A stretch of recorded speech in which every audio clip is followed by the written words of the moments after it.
This is LBC from Global, leading Britain's conversation with James O'Brien. 3 minutes after 10 is the time, and we find ourselves once again circling the toilet bowl of the post-world order in the company of the Mango Mussolini. Yesterday's speech to Davos, to the World Economic Forum in Davos, was a masterclass in idiocy and possibly encroaching dementia. If Joe Biden had got Greenland mixed up with Iceland several times, it would probably be on the front page of the Daily Mail. It would certainly be on front pages of American newspapers as yet more evidence of his clear cognitive decline. But the thing about Donald Trump that's really hard to actually articulate is that because the ridiculousness and the horror go hand in hand, and crucially, this is the really crucial bit, and I know you probably already know it, but sometimes it's helpful to hear someone else put it into words, because there is so much of it, it loses all impact and it loses all importance. There's so many individual instances of the unconscionable. But when they are following so fast upon each other that you literally can't keep count, then they cease to resonate in the way that they would do in isolation. Think about all the individual instances of moral depravity or political corruption that we have seen. Had they occurred under any other presidency, they would have occurred individually and in isolation, and they would have been, at the very least, impeachable and quite possibly career-ending. Certainly, electoral hopes would have been dashed at the first mention of many of the things that Trump mentions millions of times. This is a really important thing. Isn't it amazing that we can still stumble into some territory that feels vaguely fresh? Or are we just repackaging previous observations in new words? Are we saying all the right words, but not necessarily in the right order? That double combination. So the horror and the hilarity go hand in hand. I think the horror gets diluted by the ridiculousness. He announces something truly gross, but then he does something accidentally. This is the great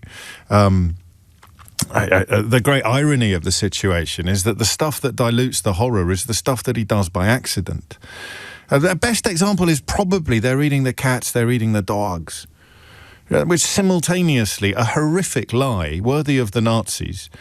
And we'll get on to some behaviour by ICE later in the programme that is absolutely worthy of the Nazis. And it pains me enormously to tell you that I've found a way of showing you that Anne Frank pointed out that what ICE are doing now is very much of a piece with what the Nazis were doing when she was hiding in that attic in Amsterdam. But the way that it goes hand in hand with ridiculousness. So you shiver and laugh at the same time. But there is so much of it, that you can't get a handle on it. It's like trying to climb 10 mountains at once with the same crampons. It's like trying to herd cats. It's like trying to nail jelly, or jello for my American listeners. It's like trying to nail jello to the wall, nail jelly to the wall. You can't do it. Today, not only is he supposed to be holding a signing ceremony for his ridiculous Board of Peace, but Vladimir Putin is potentially one of the signatories. Horrific. Vladimir Putin will sign only if he can get the $1 billion that he has to give to Donald Trump from assets that have been frozen as a consequence of his illegal invasion of Ukraine. Horrific. Donald Trump has also invited Benjamin Netanyahu to join his Board of Peace, a man facing ever-growing accusations and allegations of masterminding an actual genocide. Horrific. And Donald Trump wants to stay in charge of this ludicrous confection even after he ceases to be president. Horrific. But yesterday he was talking about Greenland and he kept calling it Iceland. Hilarious. Where do you put your attention? Where do you go with your focus? Where do you lead with your analysis? Tempting, of course, to do what we would have done had it been Joe Biden and focus upon the clear cognitive decline, the absurdity. But then probably we should be talking about the cowardly climb down. The fact that, he has absolutely bottled all of the things that he was adamant he would be doing just 10 minutes ago. Should we be focusing on that? The cowardice, the climb down, the the taco. What does taco stand for? Trump always chickens out. Taco Trump. Should we be focusing on that? No, because then we'd be ignoring the Board of Peace. So we'll focus on the Board of Peace. Board of Peace. Crikey. Oh, no, hang on. We can't focus on the Board of Peace because, well, we've got to talk about the fact that he's talking about annexing a country that he can't even remember the name of while boasting about receiving a Nobel Prize from a woman that he can't even remember the name of. Listen to the Iceland thing, just in case you think that I am exaggerating, just for illustration, because I know I couldn't find a better way of putting it, but in normal times, what do you want to call it? In normal times, I believe the Board of Peace is being unveiled as we speak. Stand by for finding out who's on it, which people of genocide apologists, war criminals. I'm not even joking. But we can't focus on that because we're still a little bit distracted by this. But I'm not sure that they'd be there for us if we gave them the call. Gentlemen, we are being attacked. We're under attack by such and such a nation. I know them all very well. I'm not sure that they'd be there. I know we'd be there for them. I don't know that they'd be there for us. So with all of the money we expend, with all of the blood, sweat, and tears, I don't know that they'd be there for us. They're not there for us on Iceland, that I can tell you. I mean, our stock market took the first dip yesterday because of Iceland. So Iceland's already cost us a lot of money. He doesn't just get it wrong, he gets it wrong 3 times in a single sentence, or in 2 sentences. And then Caroline Leavitt, the White House spokesperson, lies. Like, literally lies. Literally says he never said Iceland. Have a listen to actually just clip up the back end of that, will you? The last few seconds of it, because I just want you to hear it 3 or 4 times, and then reflect upon the fact that the White House press secretary says it never happened. It never happened. He never got it mixed up with Iceland. In his written notes, he described Greenland as a land of ice, but he never ever said in his speech Iceland when he meant Greenland. What do you do in those moments? So we've got another thing to focus on. It's not just the cognitive decline, it's the evidence of Orwellian dystopia. The party told you to ignore the evidence of your eyes and ears. It was their final, most terrible command. And there it is. The White House press secretary insisted last night that Donald Trump never said Iceland in this speech. They're not there for us on Iceland, that I can tell you. I mean, our stock market took the first dip yesterday because of Iceland. So Iceland's already cost us a lot of money. And we're talking about that now, when we should probably be talking about the cowardly climb down. We should probably be crossing live to Davos to hear him explain what happened yesterday.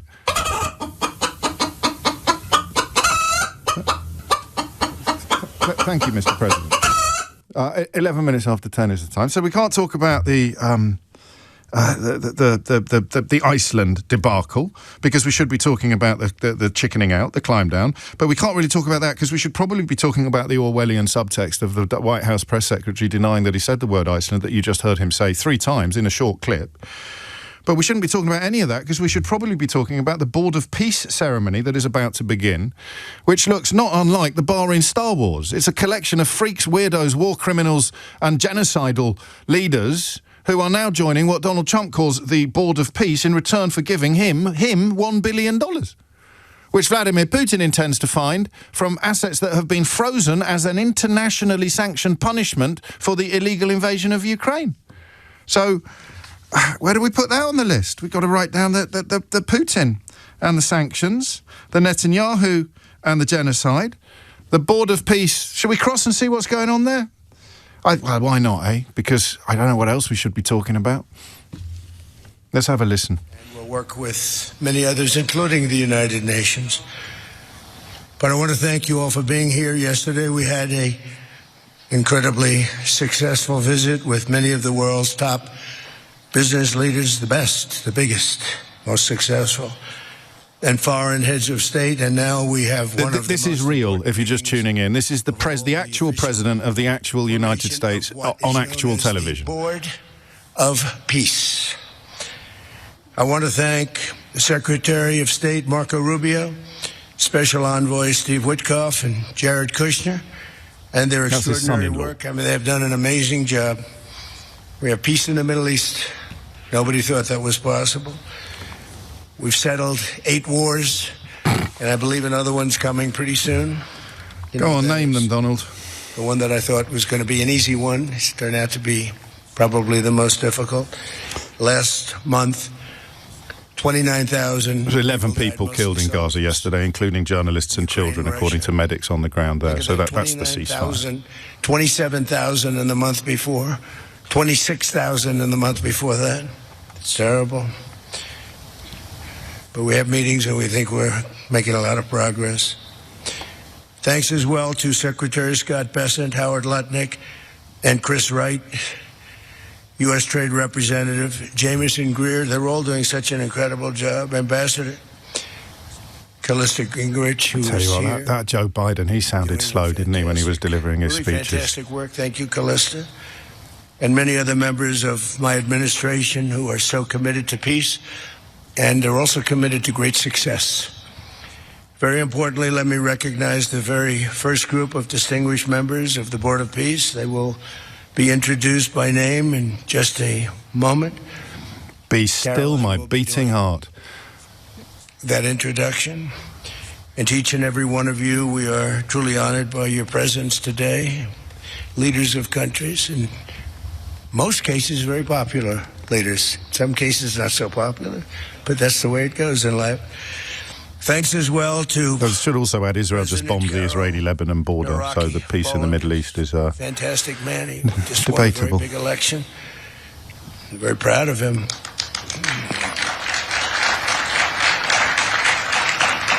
Amazing. Along with former Prime Minister of the United Kingdom, Tony Blair. Thank you, Tony, for being here. We appreciate it. For shame, honestly. And members of the Board of Peace Executive Board. Great group. This week marks the one-year anniversary of my second inauguration as president. No administration in history has achieved such a sweeping turnaround in 12 months' time. Should we take a break and see whether he's still droning on interminably and meaninglessly when we come back, or do you want to listen to more of this? We won that's not a rhetorical question. I'm consulting both my enormous audience and my tiny team of colleagues. What do we think? Is it possible? Because it's not done. Because we could be here for about a day and a half, by my reckoning. Back at home. That's silly. We could be here for about a day and a quarter. The U.S. economy is booming with virtually we don't want to be here for a day and a quarter. Let's pay the bills and then see if he's moved on to anything vaguely substantive when we get back. It is 10:16. James O'Brien on LBC. A very good general and a very good leader of Egypt. We're working on a dam that was built which precludes the Nile River from getting water. It's a little tough situation. But see what I mean? What I was saying earlier about the horror going hand in hand with the ridiculousness, which makes it really hard to properly analyse the horror. If you're just joining us, this is the President of the United States of America talking almost undiluted gibberish at the World Economic Forum in Davos prior to unveiling a so-called Board of Peace, membership of which entails paying him $1 billion, and membership at the present point apparently includes the war criminal Vladimir Putin and the genocidal Prime Minister of Israel, Benjamin Netanyahu. And of course the war in Gaza, which is really... This is live, by the way, in case you were listening yesterday and can't tell the difference. Little fires that we'll put out, but they're little. They were giant, massive fires, and now they're down to little fires. We can put them out very easily. We have 59 countries that are involved in peace in the Middle East. Many of them not in the Middle East. They're near the Middle East, but they're not in the Middle East.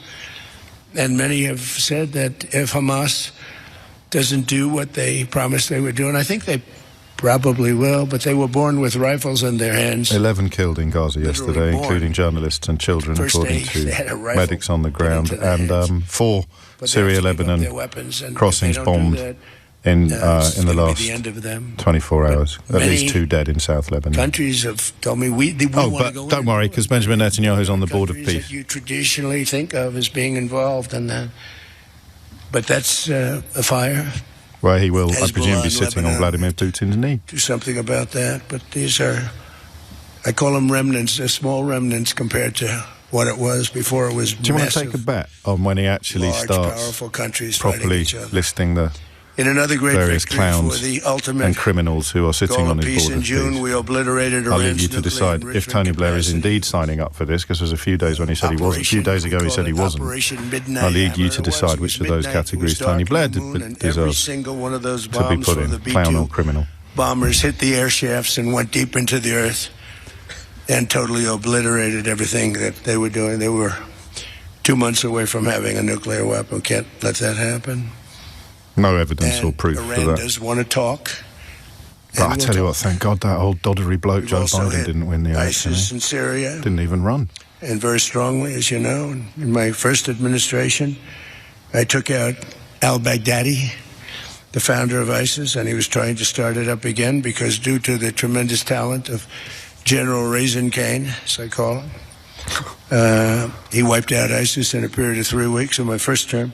You know, we had a great first term, but the second term is, I think, blowing it away, actually. ISIS is still active in Nigeria, Mozambique, Sahel, Afghanistan, Pakistan, Sinai, conducting attacks, inspiring lone wolf attacks, and even a stabbing in Austria last year was undertaken by someone pledging loyalty to ISIS. Tremendous progress, actually. We're very happy about that. We took off all sanctions, which gives them a chance to breathe.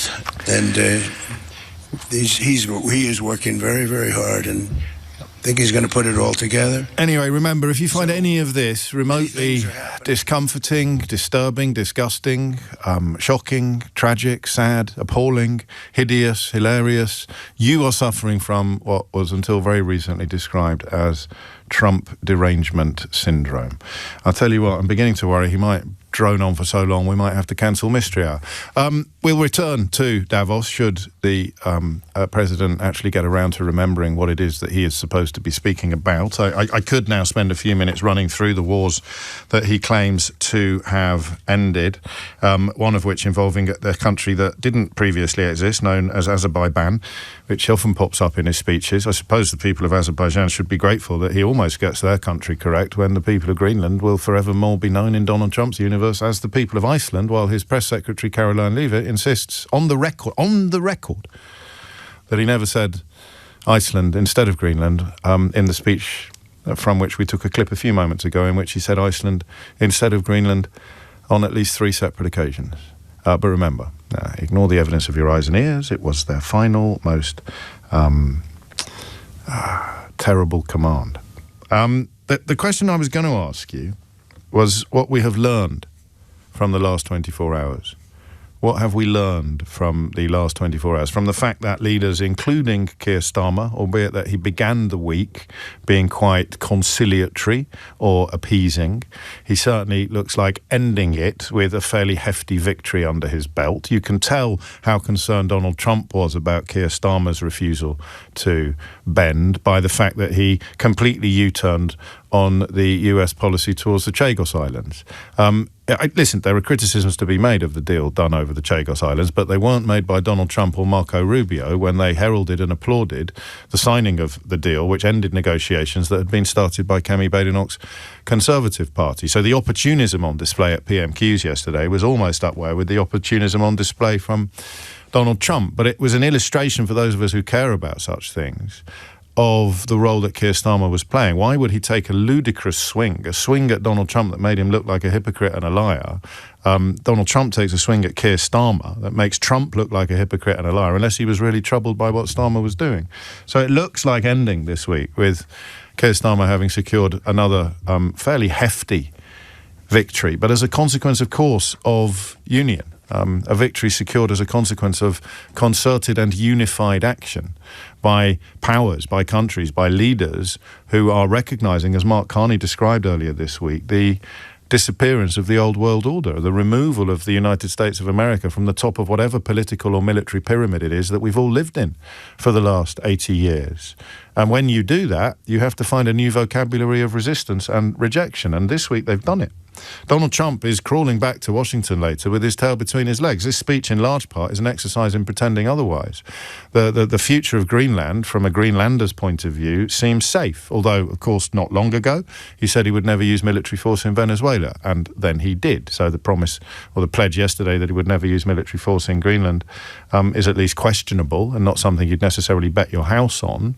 But he climbed down He's withdrawn the threat of sanctions, despite the fact that the people he was threatening to sanction have not done any of the things he said they would have to do in order to ensure the withdrawal of sanctions.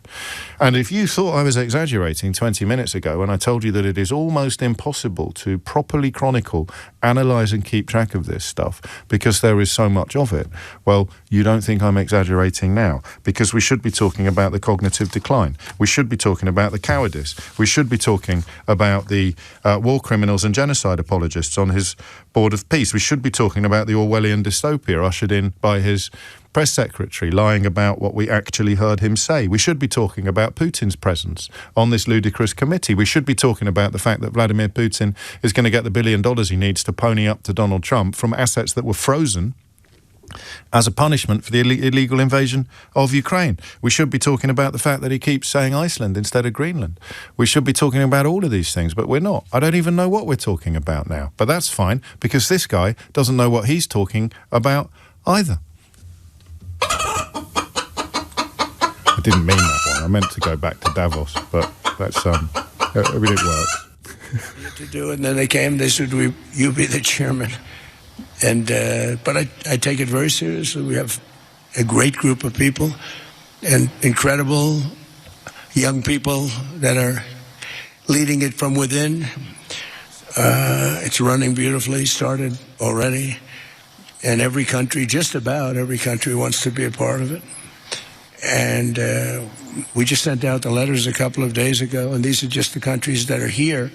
They happen to be in Davos. So we said, would be honored if you wanted to join us up on the stage. And it's really great. They're friends of mine, I think. Let me see. Yeah, every one of them is a friend of mine. A couple, let's see, a couple I like, a couple I don't like. No, I like, actually, this group, I like every single one of them. Can you This is believe it? the President of the United States of America speaking at an august gathering of world leaders. This is not a comedy program. This is not an impersonator. This is not a drill. They're great leaders. And the Board of Peace is composed of leaders, the top leaders in the world, actually. Last October, we released a plan for the permanent end to the conflict in Gaza, and I'm pleased to say that our vision was unanimously adopted by the United Nations Security Council late last year. Under phase one of this plan, we have painstakingly maintained that Gaza, and we're going to have it very strongly, and it's what we have, maintained the Gaza ceasefire, delivered record levels of humanitarian aid. We've given aid, Israeli fire killed 11 in Gaza yesterday, including journalists and children, and there were 4 strikes on southern Lebanon. The United States, but I want to thank some of the 4 Syria-Lebanon border crossings bombed. 2 dead in South Lebanon, but on he goes. Great and of course, Caroline Leavitt will be along in a moment to tell you that none of that happened. We go out and purchase food, and you don't hear those stories anymore with people starving. And secured the release of all 20, we secured the release of all 20 living hostages. Now I want to thank Steve Witkoff and Jared and everybody for working so hard. They worked so hard, but there were 20 remaining living hostages. Now we got hundreds out, but the last 20, I said, boy, that's going to be a tough one. I said that a year before. And it was a tough one, but we got them. Got all 20, every one of them. And we had also about 28 that were dead. But the parents wanted them just as though they were living, just as much. In some cases, it almost seemed more. It was amazing, actually, the love. But their boy had been killed in just about all cases, young men. So, again, if you thought I was exaggerating when I told you that it was impossible properly to chronicle, I rarely get the chance to take this stuff live because of the time differences between the United Kingdom and the United States. But what do you do? In any other circumstances, the leader of the free world delivering a speech about the formation of a rival body to the United Nations Security Council would be the focus of our absolutely undiluted attention.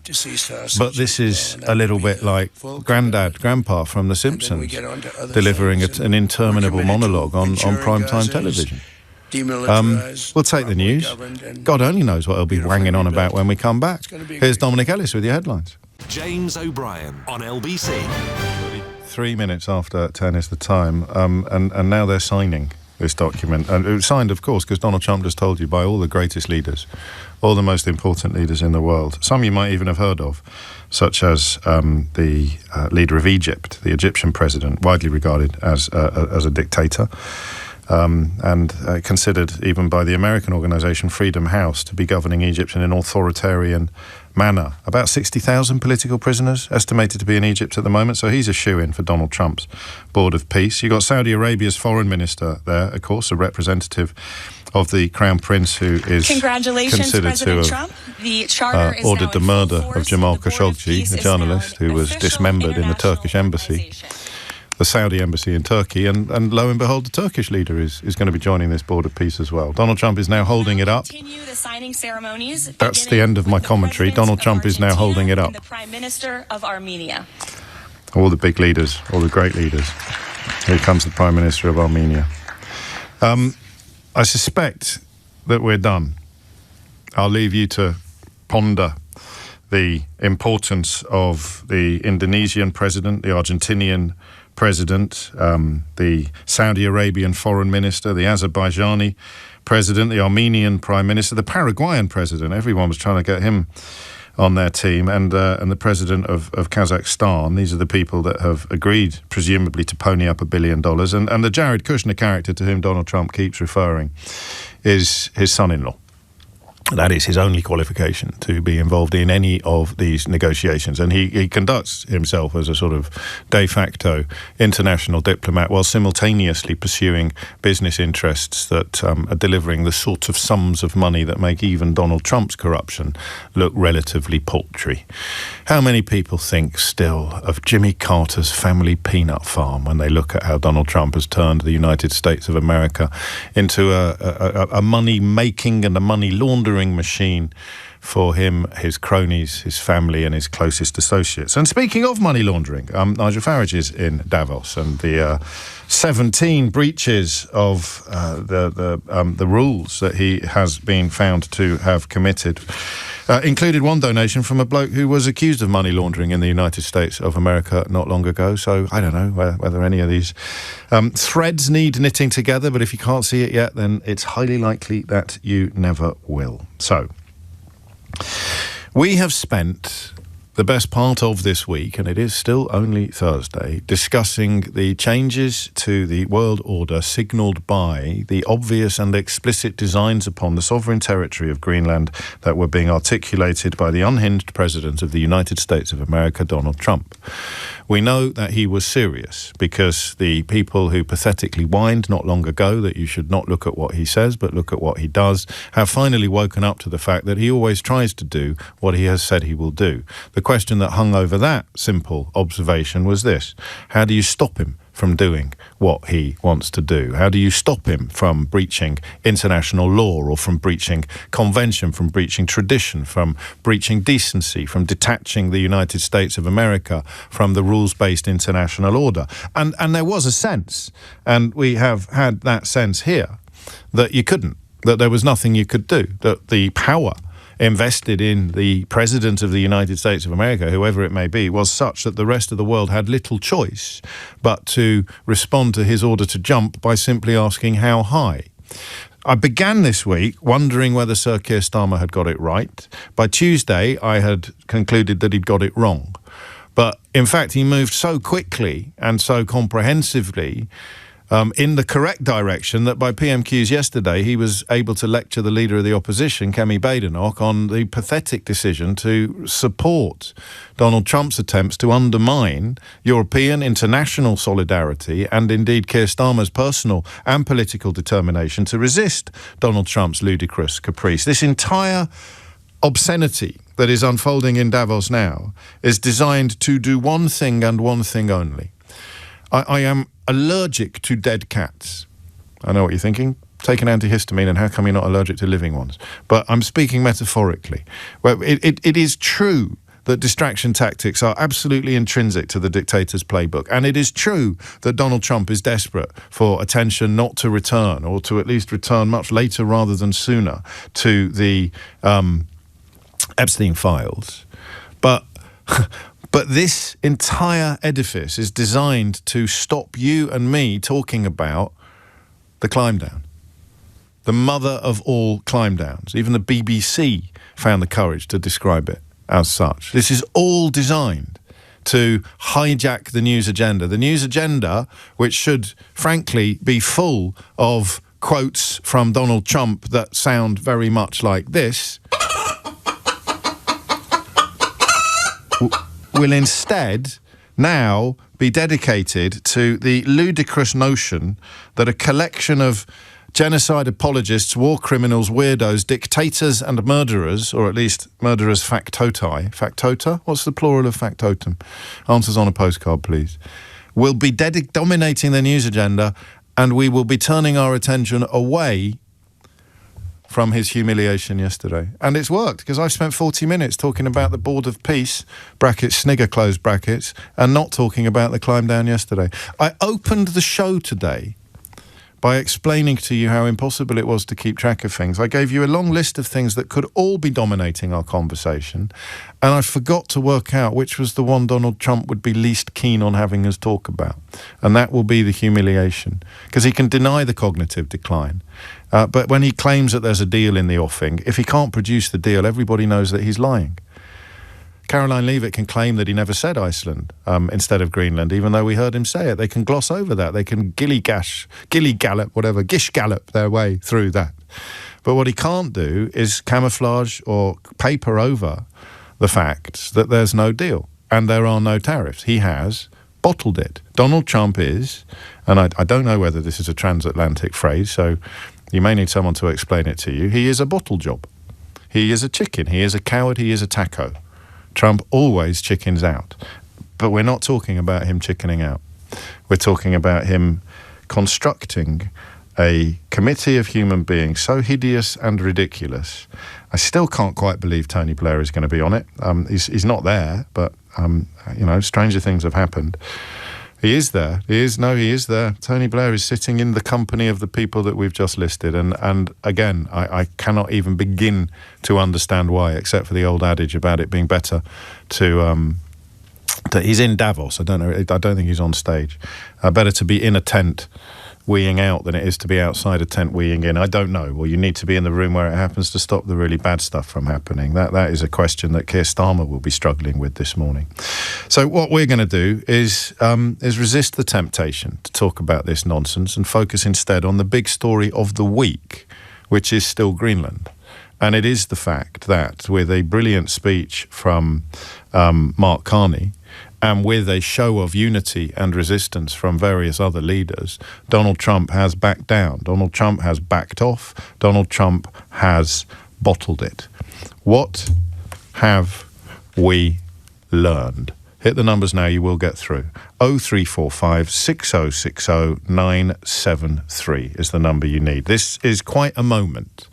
You could see earlier in the week the unclenching of hands that were still clinging to the carcass of Trump being anything other than ridiculous stroke hideous.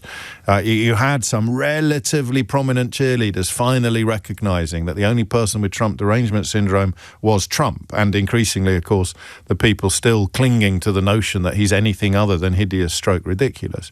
But what we have seen on the biggest stage of all is him essentially forced into a position of retreat.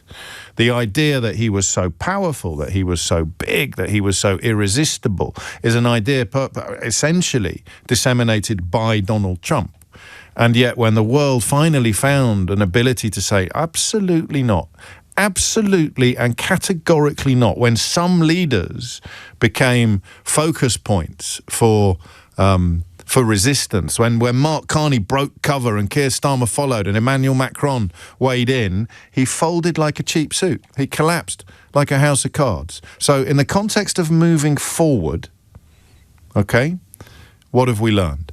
Why do you think Donald Trump bottled it? And it takes an understanding of the issues to answer that question substantively. It's not just that a bully got bullied. There's got to be more going on behind the scenes. There's more moving parts than that. So why do you think Donald Trump bottled it? And what does this teach us about the future, about handling him or the state of the planet moving forward. Hit the numbers now, you will get through. 0345 6060 973. They're signing the speech, they're all clapping each other. It is an event, a spectacle of complete ridiculousness.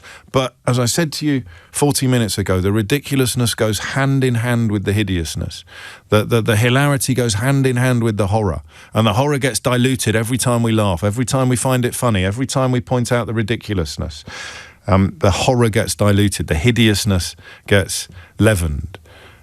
But what has this week taught us?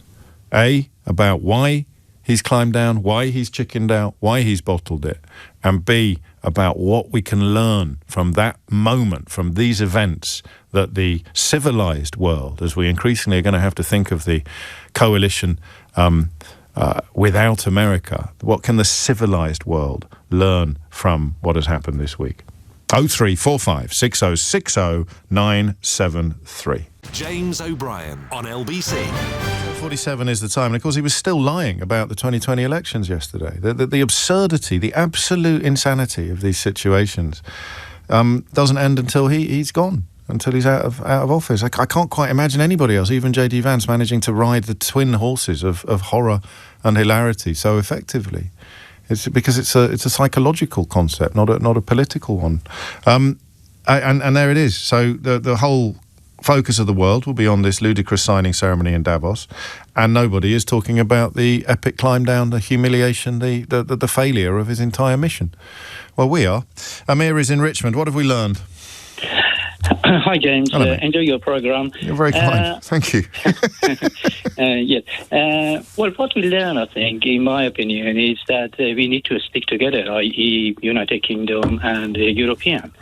I think we need to narrow our gap with Europe in terms of economy and defense, because, frankly, I think Trump aside for what he's doing and done, I think we need to, in 3 years' time, think about the fact that, America may not, come to our help. Besides, dependency is never is a good idea. It's a sign of weakness, in my opinion. Well, it didn't used to be. I mean, there's nothing unhealthy about economies of scale. If your ally is bigger than you are, that's historically quite a good thing. But as you've just reminded us, until he stops being your ally, until she stops being your ally, at which point the level of dependency that you have upon them becomes dangerous. The bigger it is. Exactly.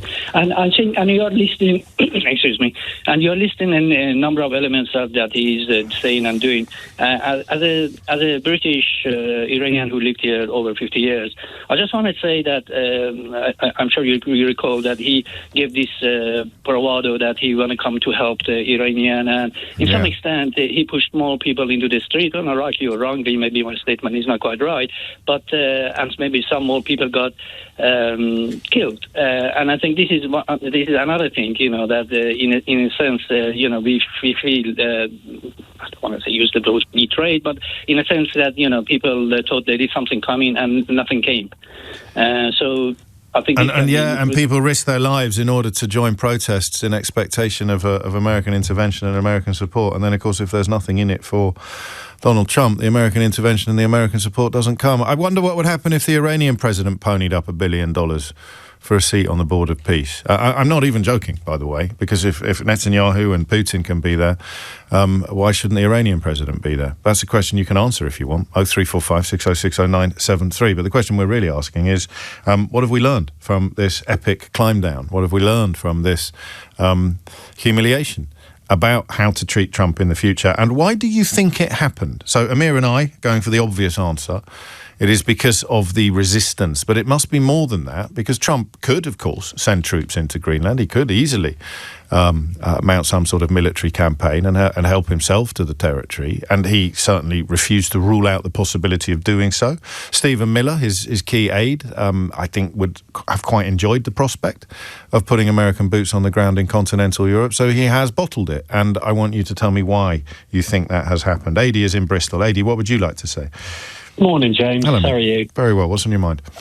Yeah, I think to be fair, it comes down to the good old-fashioned dollar. I think they probably underestimated the opposition to this, the strength of opposition from Europe and from elsewhere.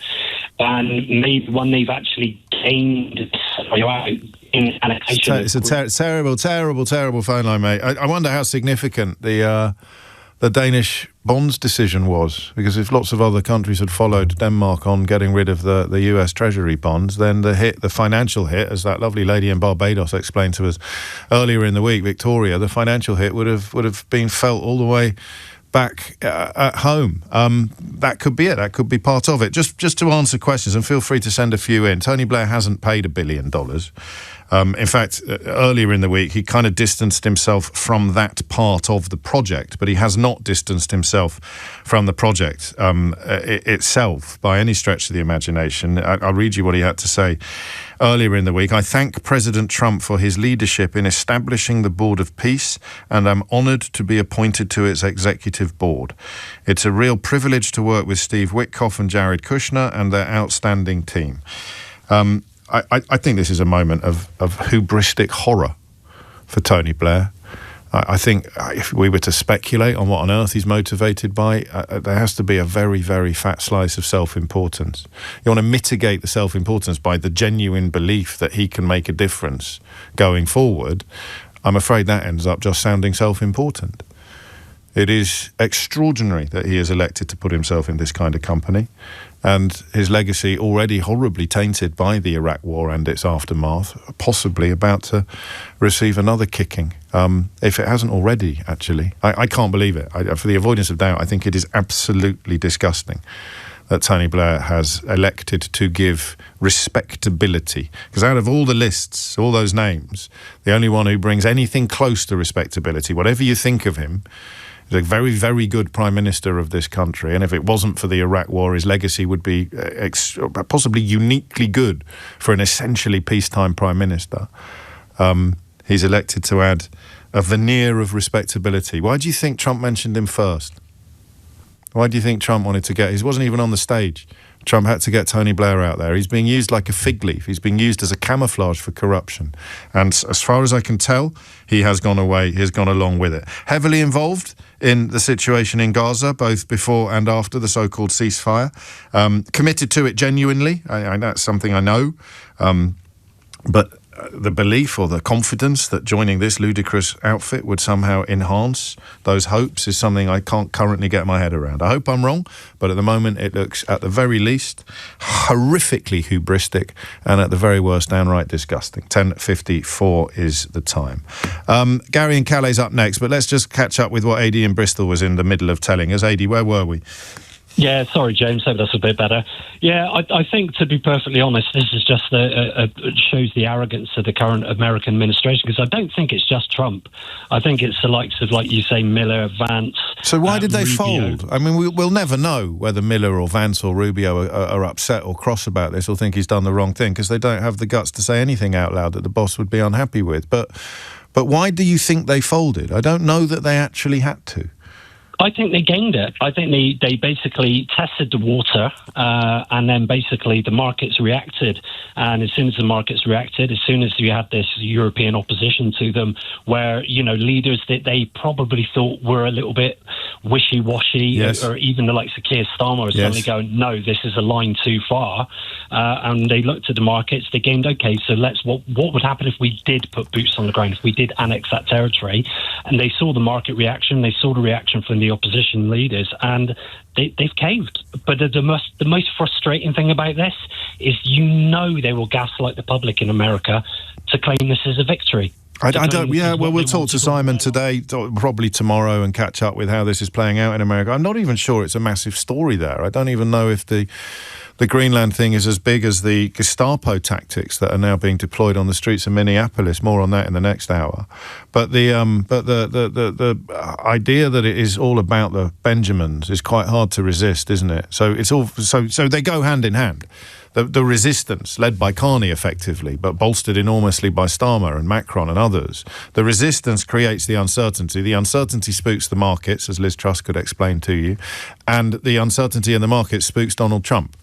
who sees these numbers go back up again the minute he announces that he won't be introducing tariffs after all. So pathetic, absolutely pathetic, but still not something that was going to happen or would have happened had it not been for the resistance. Gary is in Calais. Gary, what's going on? I think, James, don't look at it in isolation at the moment. Air Force One turned back on Tuesday.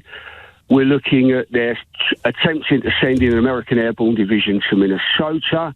Has it come to the point where the American military have said no? You've concentrated twice on Trump and the speeches that he gave. That man is in decline, both physically and mentally.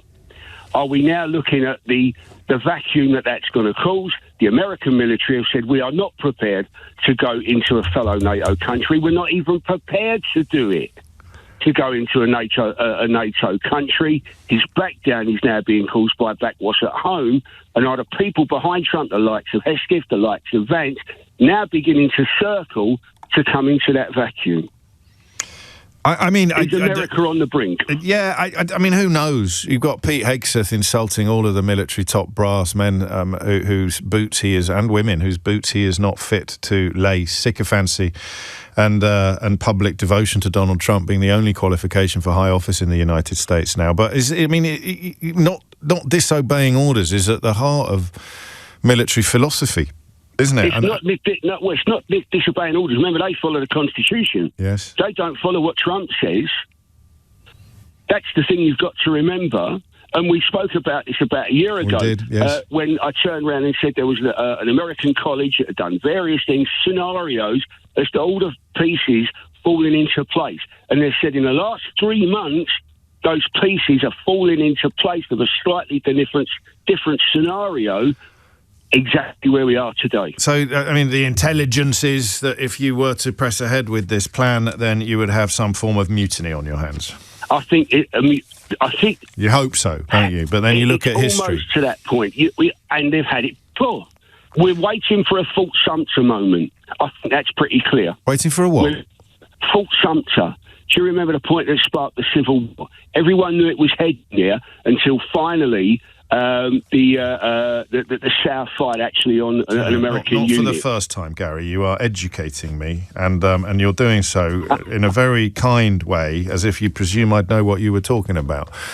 Fort Sumter rings a bell, but not on anything like the level or the scale that it should do, given the significance that you've just imbued it with. So I mean, we'll never know, will we? Maybe memoirs will be written in the future, but of course, if they're written by Caroline Leavitt and her colleagues, they won't be worth the paper that they're printed on in terms of honesty, in terms of accuracy, or indeed in terms of trustworthiness. Gary, take care. Coming up we'll speak soon, I hope.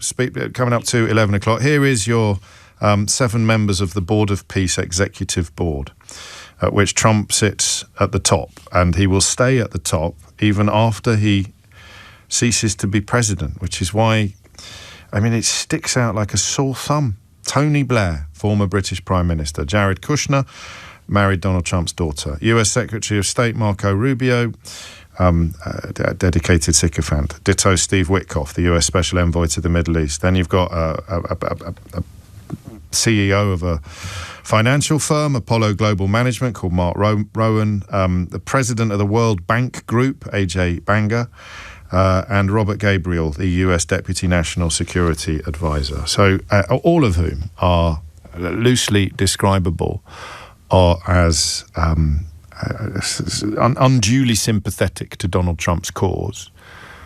But Tony Blair is there, providing so much cover for so much awfulness. You look at the countries that are there, you look at the countries that have signed up, the leaders that are on that stage today, and you marvel at the presence of the former British Prime Minister. And you find yourself, I'm speaking in the second person, I'm not sure why, I find myself drawn back to that story when I shouldn't be. No one should be. Everybody should be talking about the climb down and the humiliation. Not even 24 hours has passed. I hesitate to lecture fellow journalists because most of them are a lot more experienced and a lot more intelligent than I am. But surely everyone can see this is what he wants us to do. Who have we got on the board of peace? Well, no one really, mate. We've got a Saudi foreign minister, we've got the dictator from Egypt, and then leaders of a bunch of countries that you've never heard of. And if you have heard of them, you keep getting their names wrong, like Azerbaijan or whatever you called it during your last speech. And Trump, of course, says, I don't care whether or not there's any important people there.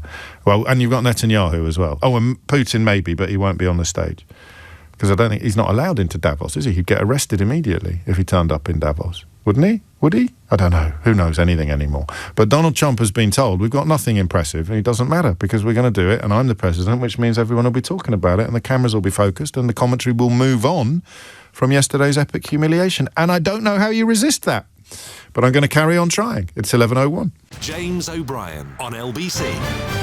It's 5 minutes after 11 and you're listening to James O'Brien on LBC, and a sort of a cavalcade of shame and humiliation unfolding in Davos as various crooks and criminals line up to, and I'm afraid Tony Blair's on that list.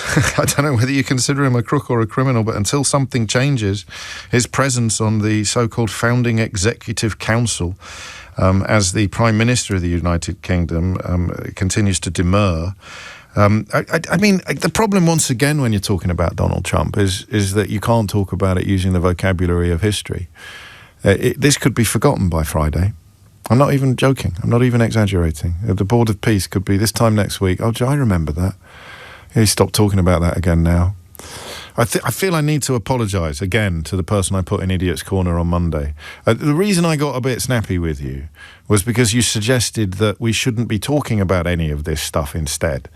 And that was a silly thing to say, because how can you not talk about moments of such epic importance like the potential invasion of Greenland?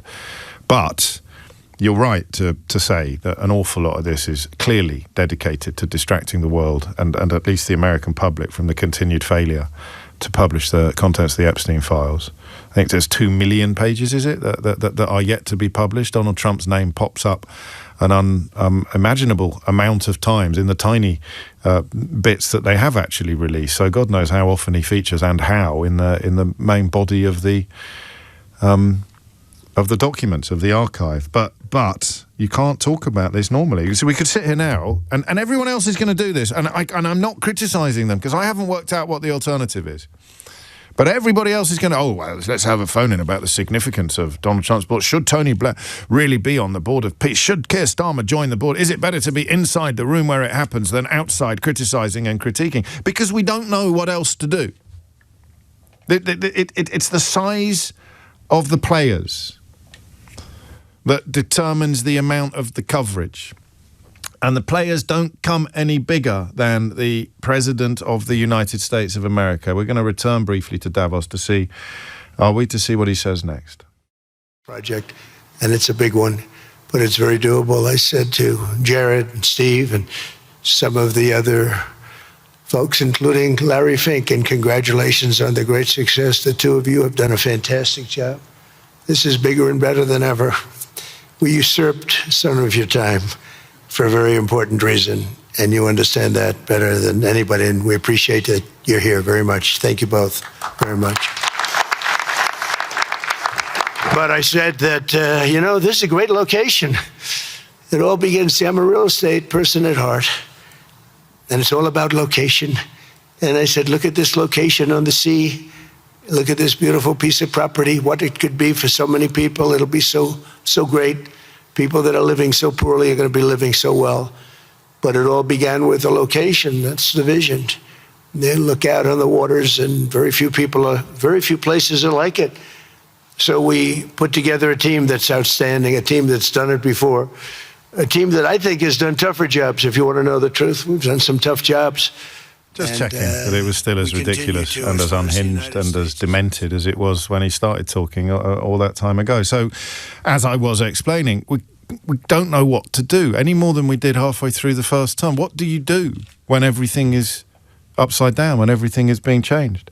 How do you do journalism when the White House press secretary lies through her teeth on camera and nobody can call her a liar? Nothing's changed. So anyway, for the avoidance of doubt, I would bet everything I own on the fact that this has been conceived in Donald Trump's warped brain as a way of distracting attention from what happened yesterday. I would bet everything I own on the fact that it is, well, I would never be able to prove it, so you'd never be able to claim your winnings. John's written, get this demented clown off the radio. And who here is confident enough to say whether he's talking about Donald Trump or me? But the point is that a week from now, if I sat here, or a month from now, if I sat here and said to you, oh, do you remember the Board of Peace? It'd be a bit like Nigel Farage's boycott of the BBC. These people just say things, and they do things, and Donald Trump can do them on the world stage, and then they will move on to something else, and they will forget about them. The Board of Peace may be already over in all but name, because people may refuse to pony up $1 billion. Or they may decide to carry on doing what was happening at the beginning of this week and to bend the knee and we must try and keep him sweet. So here's $1 billion. Vladimir Putin's going to take it out of assets that were frozen as a punishment for illegally invading Ukraine. And you don't know what to do. So everybody else will be treating it like a normal event conducted by a normal president. And I'm not criticising them because I don't know what else to do, but I really feel the need to tell you that we shouldn't be treating this like a normal event conducted by a normal president. Having debates and guests and experts and even perhaps phone-ins on whether or not the UK should join or whether or not Tony Blair has disgraced himself beyond all redemption or whether or not it's a good idea or whether or not it's a bad idea. It'd be like having a phone-in on whether or not Donald Trump was humiliated yesterday. Was it a good deal or a bad deal? Was it a deal or a no deal? I mean, it's such a ridiculous failure to recognise reality. But media doesn't know what to do. It's as if we've only got 10 tools in our toolbox. And Donald Trump presents us with a problem for which our tools are pointless, but we keep on trying to use the same tools. I don't know. Anyway, kudos to Frank for describing it as the FIFA Board of Peace. I like that. And I'll try and find the history of the bloke who just said, get this demented clown off the radio, so we could take a view on whether or not he was talking about me or talking about Donald Trump. And the question we are trying to answer is what have we learned? How about adding to the mix? What should the media do? How much more proof do you need? How should this be reported? How should these moments be reported? These moments of dead cattery, these moments of distraction, these moments of disgrace. How should that? What are the tools that we need? We've got 10 tools in our toolbox and none of them are fit for purpose. Let's have a phone-in about whether it's a good deal or a bad deal, a deal or no deal. Let's have a phone-in about whether Tony Blair should be on. What do you do? How do the media do this? Stuart's in Edinburgh. Stuart, what have you learned? I've learned, well, thanks for having me on, James. I love listening to you. I kind of feel like you help me get over the fact I'm living in like a Trump weather system where everything else is getting blown off course. Do you know what I mean? It's like... I do. And I've thought about it. I consider myself a reasonably smart person, but I can't get to the core of what it is about Donald Trump that we can't get past. But I've had to think about it. Were you listening yesterday? Yeah. Oh, you were? Oh, crikey. Because I thought we did all right yesterday, but we didn't close it down, did we, by any stretch of the imagination? It's difficult. But I think the thing that it's taught us this week is how vulnerable modern democracies are to, like, bad faith actors. Yes. And particularly in this attention economy we live in. Do you know what I mean? It's like, we are vulnerable to it. But I thought, and this is, I don't know what you think about this, but I'm going to pitch it. Maybe the narrative needs to change to name the chaos without naming him. So rather than always reframing it back to Donald, that's clever. It's about, I don't know, but how you could talk about the problem but not the man. So there's constant drama. Can you though? Let's try. Yeah. Let's have a look at a couple of the. Let's go back over yesterday's speech using Stuart's theory of separating the man from the moment, right? I love it. Yeah. I love it because I've got my begging bowl out. I don't know what to do. It's all very well saying, "Oh, you shouldn't do this and you shouldn't do that and you shouldn't do this," but I've got some clips. So we'll start with the one that we've already heard today. Okay. Okay. We'll start with the clip that we've already heard today, and I think this will challenge you, but some of the other clips may not. So here we go. But I'm not sure that they'd be there for us if we gave them the call. Gentlemen, we are being attacked. We're under attack by such and such a nation. I know them all very well. I'm not sure that they'd be there. I know we'd be there for them. I don't know that they'd be there for us. So with all of the money we expend, with all of the blood, sweat, and tears, I don't know that they'd be there for us. They're not there for us on Iceland, that I can tell you. I mean, our stock market took the first dip yesterday because of Iceland. So Iceland's already cost us a lot of money. Okay. How are we going to do that then? Stuart? All right, God. Okay. No, wait a minute. Hang on. I'm waiting. Okay, so maybe we just turn it round and go, maybe we just drown Donald Trump in love. You can't abandon your theory. I'm going to get at least 3 more clips out of it. So here's and what you've done unintentionally is highlight how completely he inserts himself into the narrative, and again, that's something that speaks to my toolbox. Speaks to the media's toolbox. We don't know what to do when events are so intrinsically and inextricably tied up with individual. So how on earth do you separate him? No, hang on. No, I just want to play this anyway because it's quite amusing. See, we're going to do the hilarity, and now we're going to start diluting the horror. Having just spent an hour criticising the ease with which the horror gets diluted by the hilarity. But this is interesting for a number of reasons. But we saved Greenland and successfully prevented our enemies from gaining a foothold in our hemisphere. So we did it for ourselves also. And then after the war, which we won it big. Without us, right now you'd all be speaking German and a little Japanese, perhaps. After the war, we gave Greenland back to Denmark. How stupid were we to do that? But we did it. But we gave it back. But how ungrateful are they now? The historical ignorance is incredible, but did you know Davos is a German-speaking town? Yes. German is one of the official languages of Switzerland, right? Yeah. Go on then, separate Donald Trump from that then. Right, okay, so I think there are two things. I think that the fact that we always pull him back into the orbit of conversation. In every single newspaper I looked at today, when I went into the store to buy my sandwich this morning, Donald Trump was slapped on the front of it. His face, which I'm sick of looking at, but I had to look at his face. The size of the player determines the amount of the coverage. It's just how it always was. But the other thing that's really missing from this, and you bring a lot of this in, and you make me laugh about it sometimes. Good. But maybe what we're missing is a bit of trying to pull a bit of humour back into this. Laughing at him.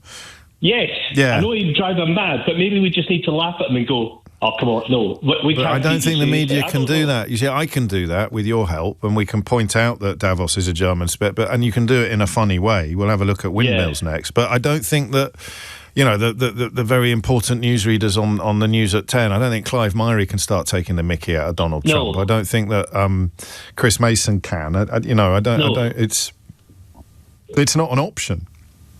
Well, maybe then removing him from that narrative needs to be the way forward.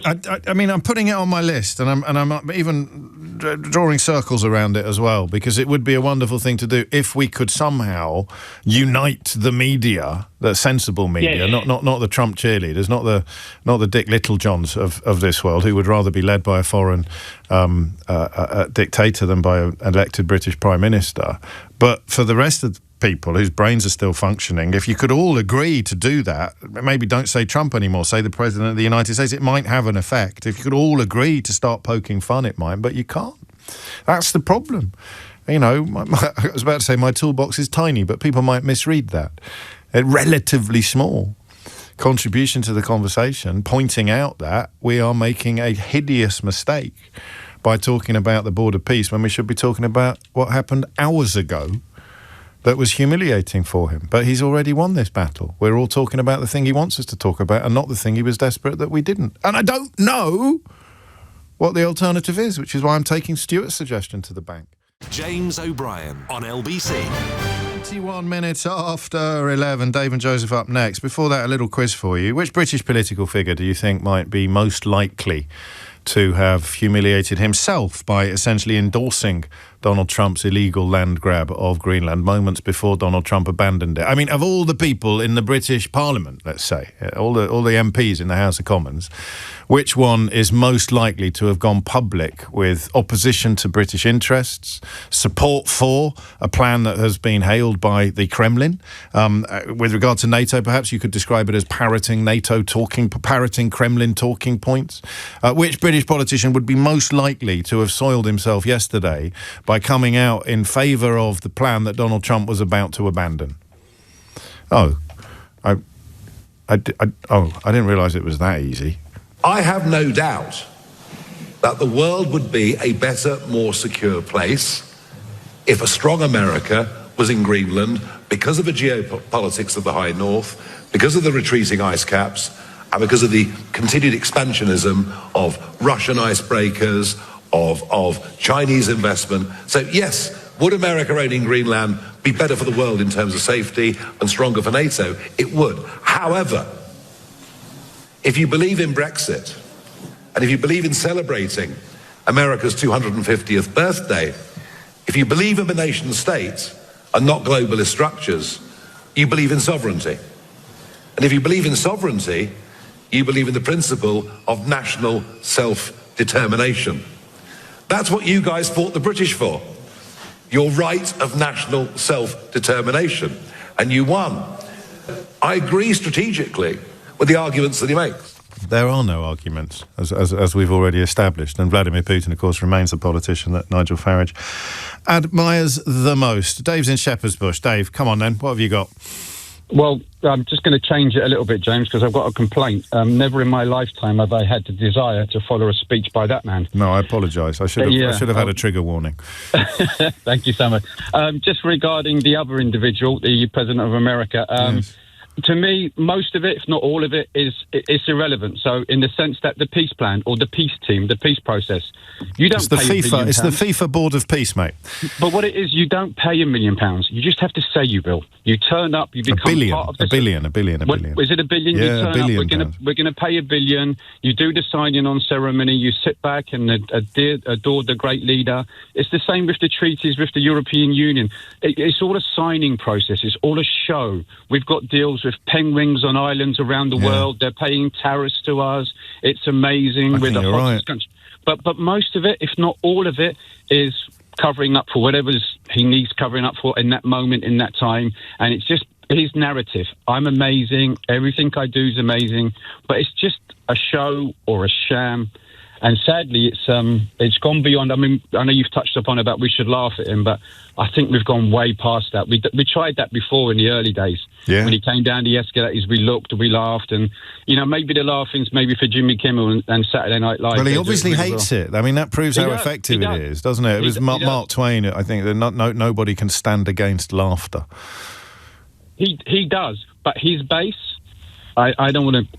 But his base, they don't even acknowledge that. They just look at the dear leader. And I think we need to, like Mark Carney, I think he's doing an amazing job. Yes. We need to take the lead from him. Joking, stopping now. I think we should listen to a bit, because I know other people have played it out this week, but I should play a few bits of Mark Carney's speech as well today. It's a mystery hour at 12 o'clock, thank God. Trump shut up before 12 noon, Dave, so for that we can at least all be grateful. But yeah, I mean, you're right. I honestly, I'm not putting it on my list of predictions because, I'm a little wary of tainting the perfection of that list in recent years. But I would not be surprised if the Board of Peace deflates like a withered old balloon and we never hear of it again sooner rather than later.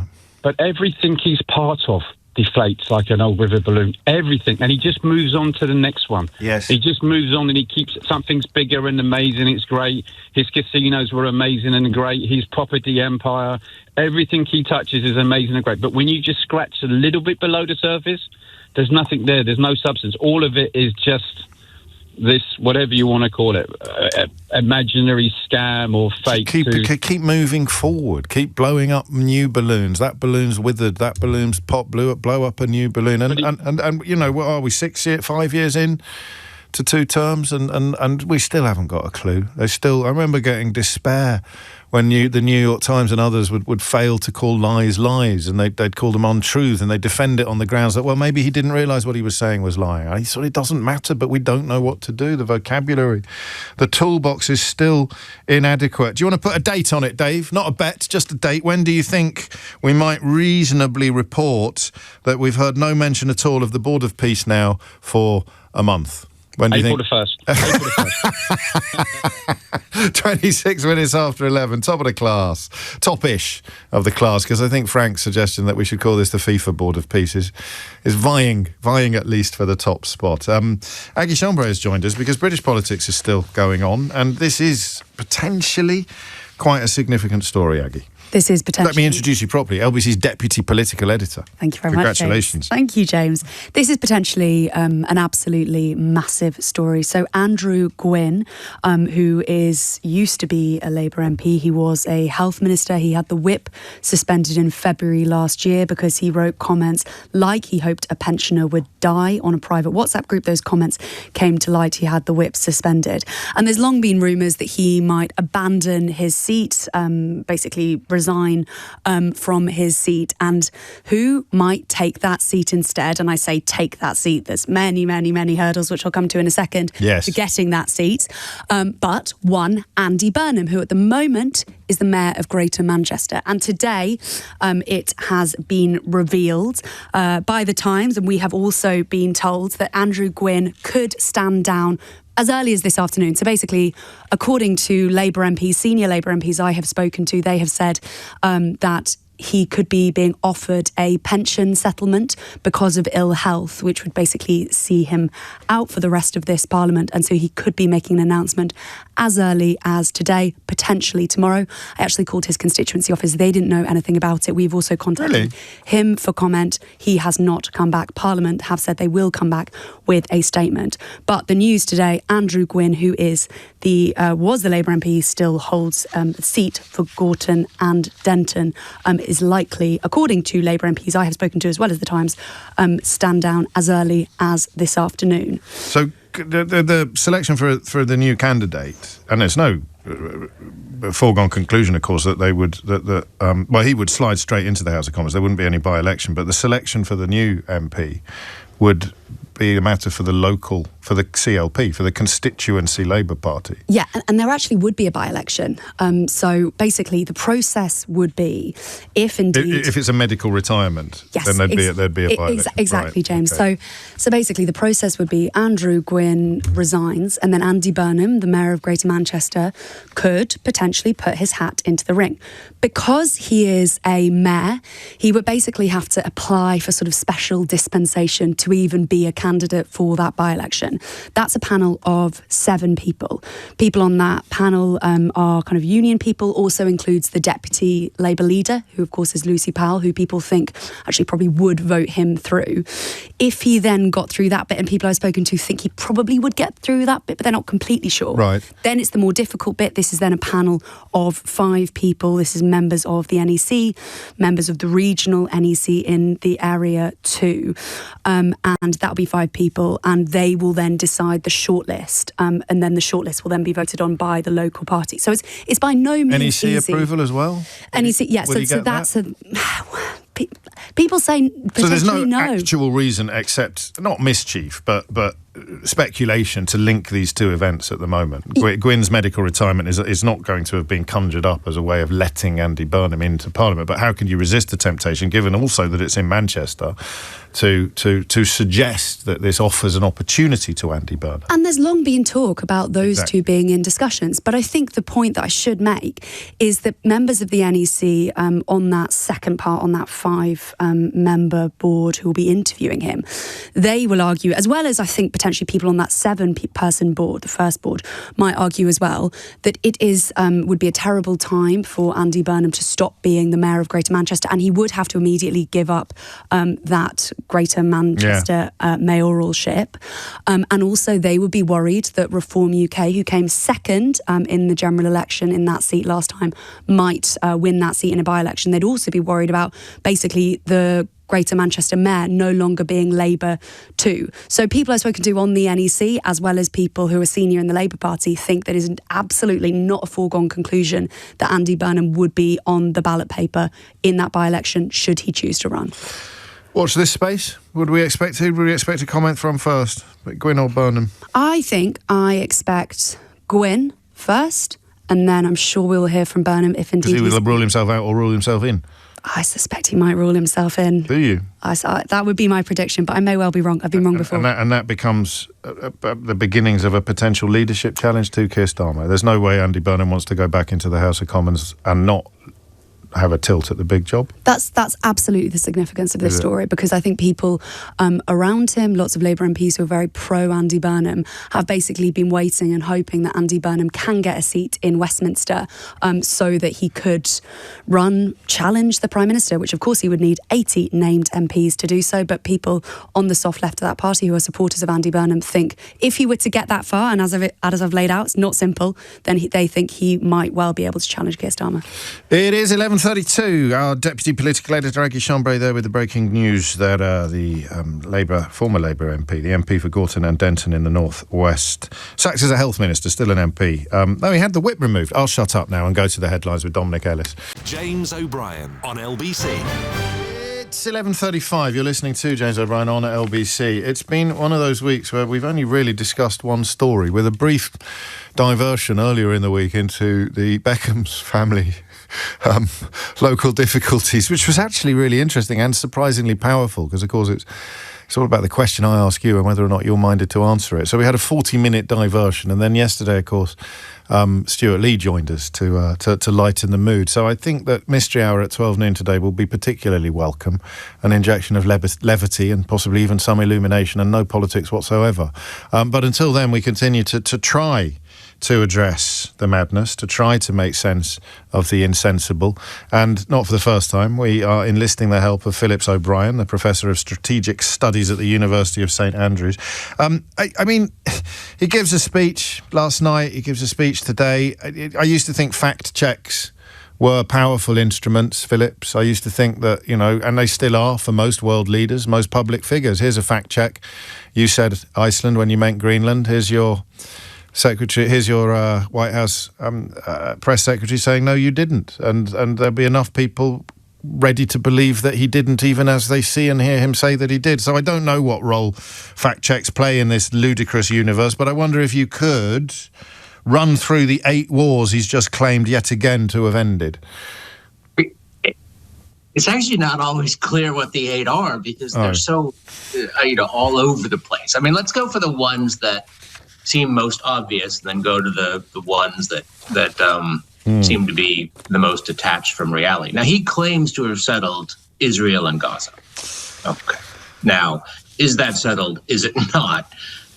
What the hell is going on there is still very much up for debate. But according to Trump, he has settled that war. And even though, of course, in many ways, one of his prime victory conditions was to get Hamas out, but Hamas actually is still there. Yes. So, by what criterion he is claiming that is still an odd one. Well, and not to deploy undue levity, that would come as news to the families of the 11 people that were killed in Gaza by Israeli forces yesterday, and the 2 killed in South Lebanon. Yes, and it is hardly a peaceful situation. It is a heavily militarized situation. He also seems to have claimed to have brought peace between Israel and Hezbollah. Right. Which is really strange because Hezbollah still exists. I mean, it was heavily damaged by the Israelis, but it's not like there's been any peace treaty or agreement between the two. That Hezbollah is still there. But that's one of his claims. And then finally, also, if we have the Israel-Middle East one, Israel and Iran. Even though the United States is presumably, or at least possibly, preparing more airstrikes against Iran, Trump says he brought peace between Israel and Iran. So those are three separate wars that he claims to have solved, all of which are actually, you would say, in different stages of ongoing activity. Well, and nothing's October the 7th notwithstanding, the ebb and flow of conflict has been in place in all three of these theatres for decades. So essentially, he finds himself either by accident or design in what could be loosely described as a lull, and he claims that it's a ceasefire that he is responsible for. You're being logical again, James. Stop it. It'll never catch Stop it. He has a rich internal monologue.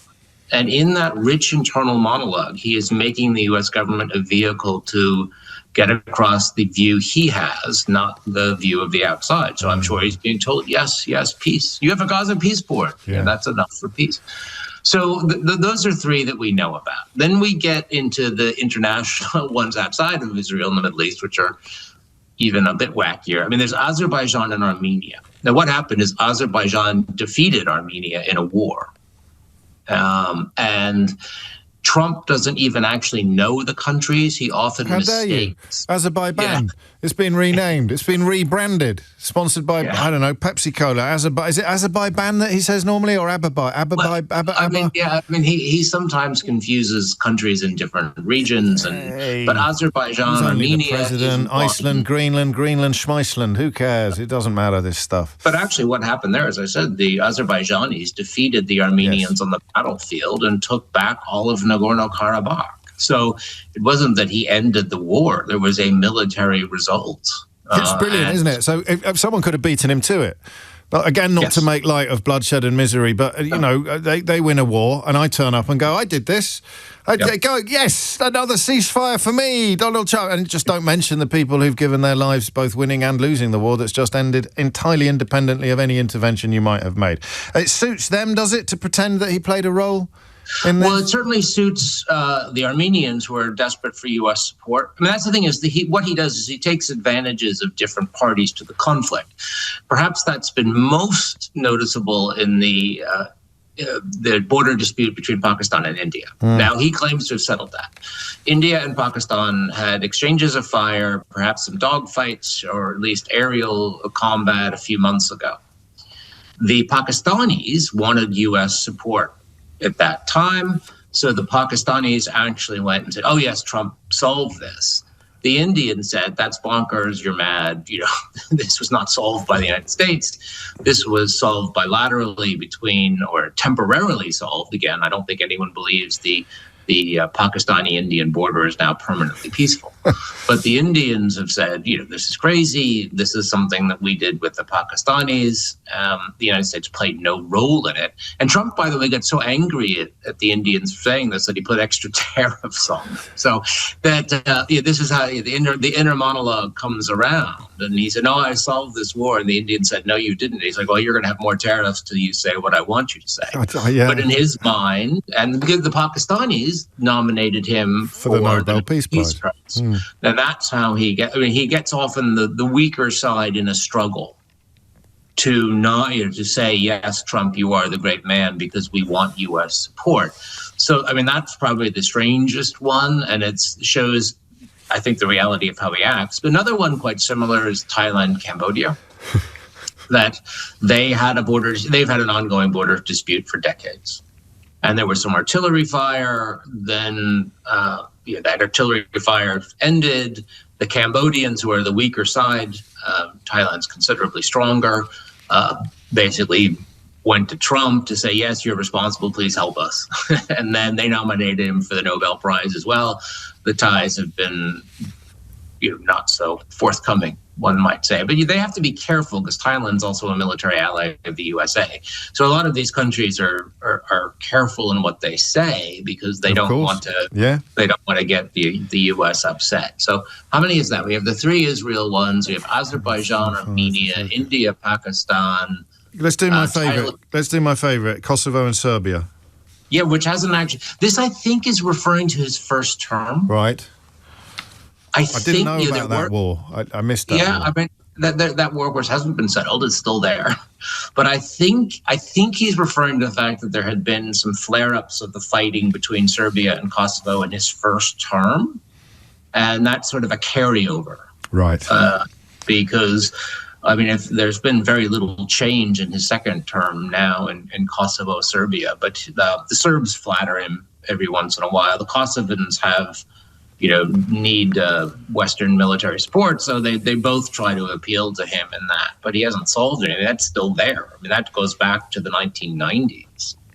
And finally, I think the Democratic Republic of Congo and Rwanda, which is flared. I think even he admitted, that seemed to flare back up after he settled it. That seemed to flare up again. And again, that dispute's gone back for decades. And finally, Robert, finally, Phillips, and I thank my listener, Robert, for this. What about the war between Camberwick Green and Castle Grayskull? Well, that one is probably one that, he can settle that next week. Oh, you say that. Thank you. That was brilliant. Just tell us what you make of the events of the last 24 hours, if you can, if you want to. Well, it actually should be the lesson people should not have to learn, but need to.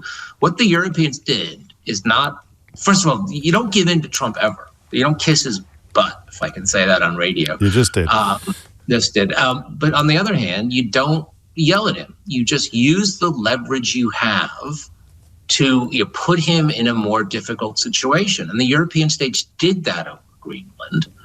And that actually got a result because he had to back down. Now, it might be temporary. We have to be very careful. Of course. This might not be, he might come back. But the Europeans used the leverage that they had quite effectively. They put more troops into Greenland. Trump does not want to shoot European troops. Believe me, that will play very badly in the USA.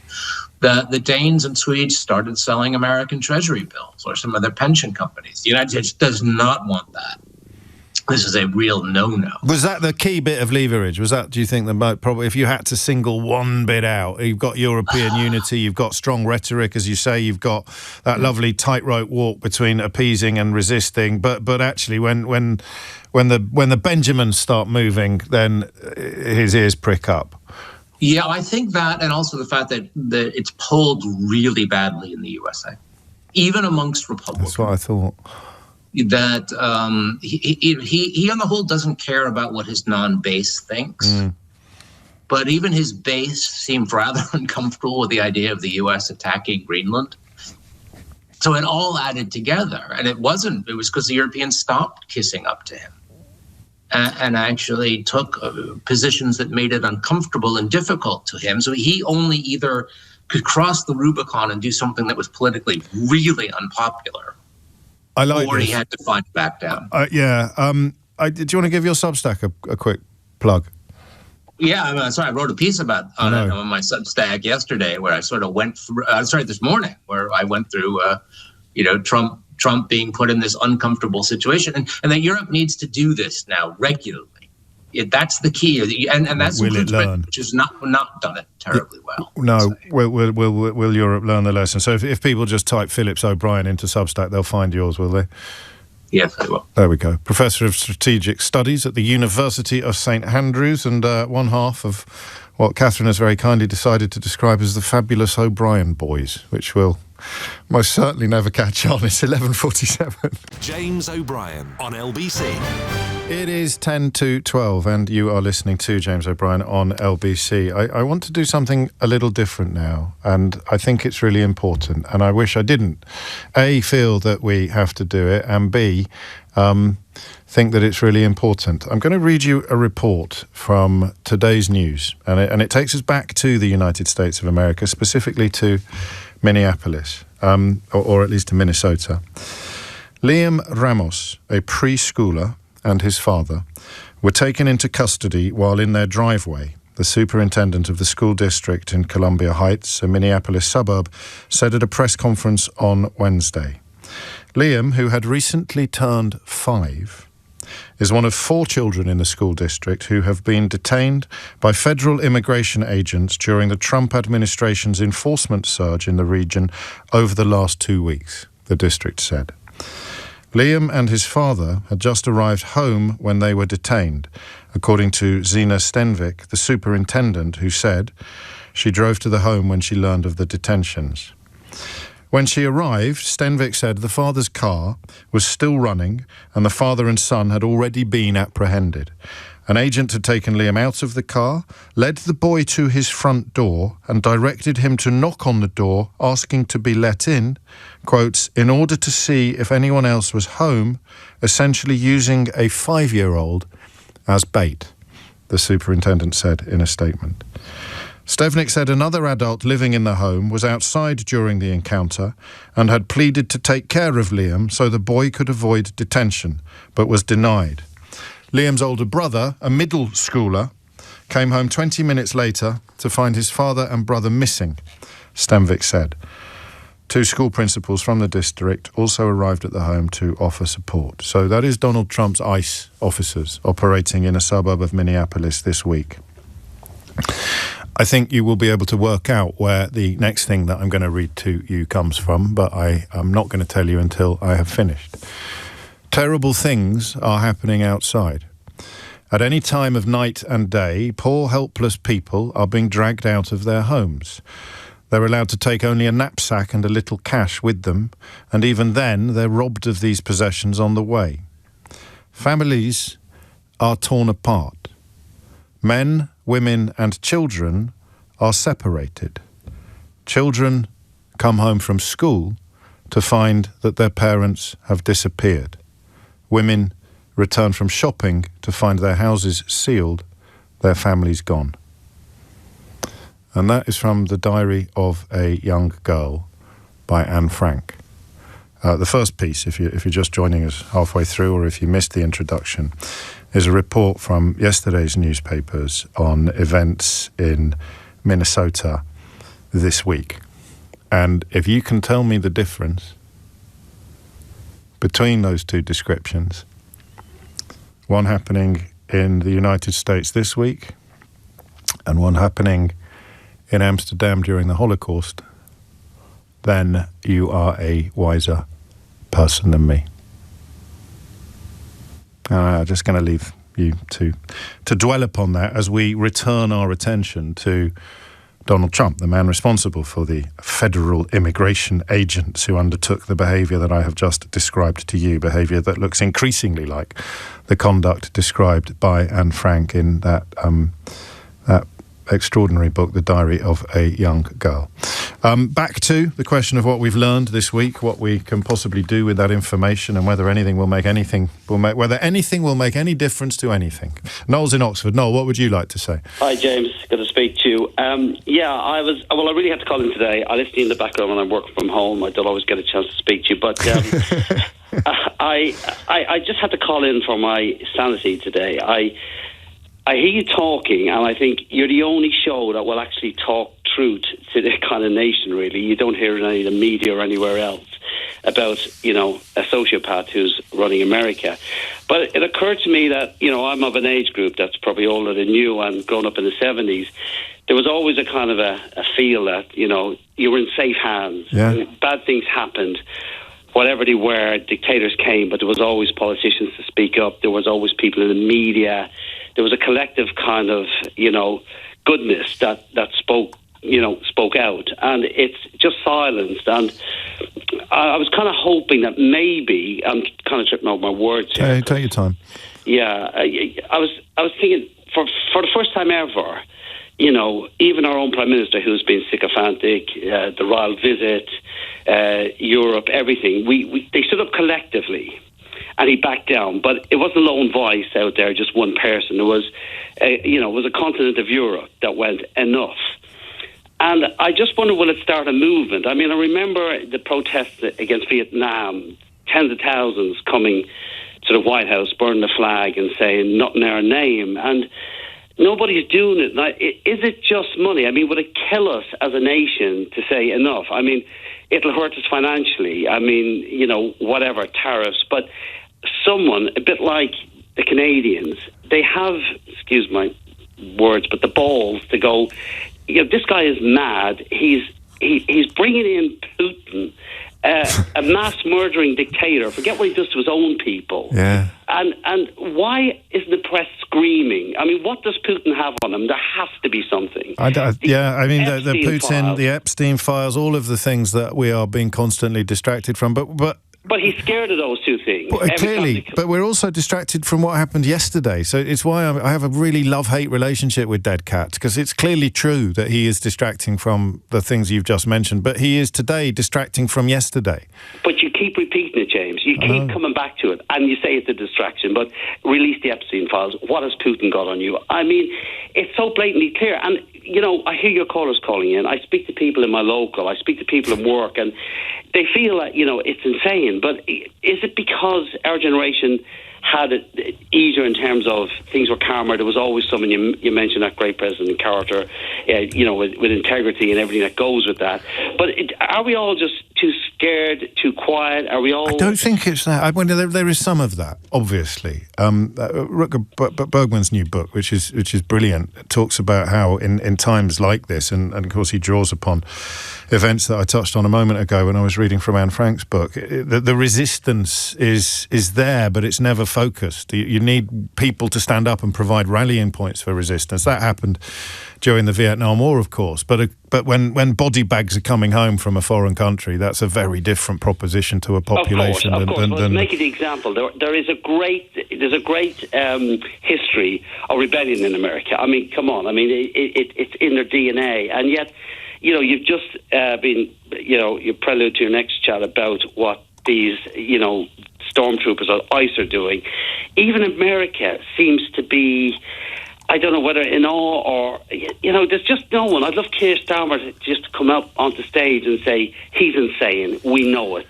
I still don't know that we can afford to.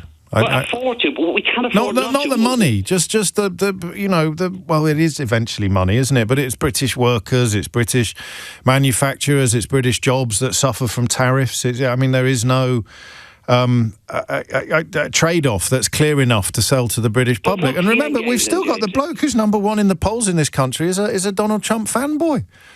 Nigel Farage, so it doesn't make political sense for Keir Starmer to do it either, although it would be nice to see integrity detached from self-interest sometimes. Yeah, but it's almost even... I can't even describe what I'm trying to get across. I mean, first of all, fundamentally, all these madmen eventually die, and the great thing is they think they won't, but they all die, so that's a positive thing.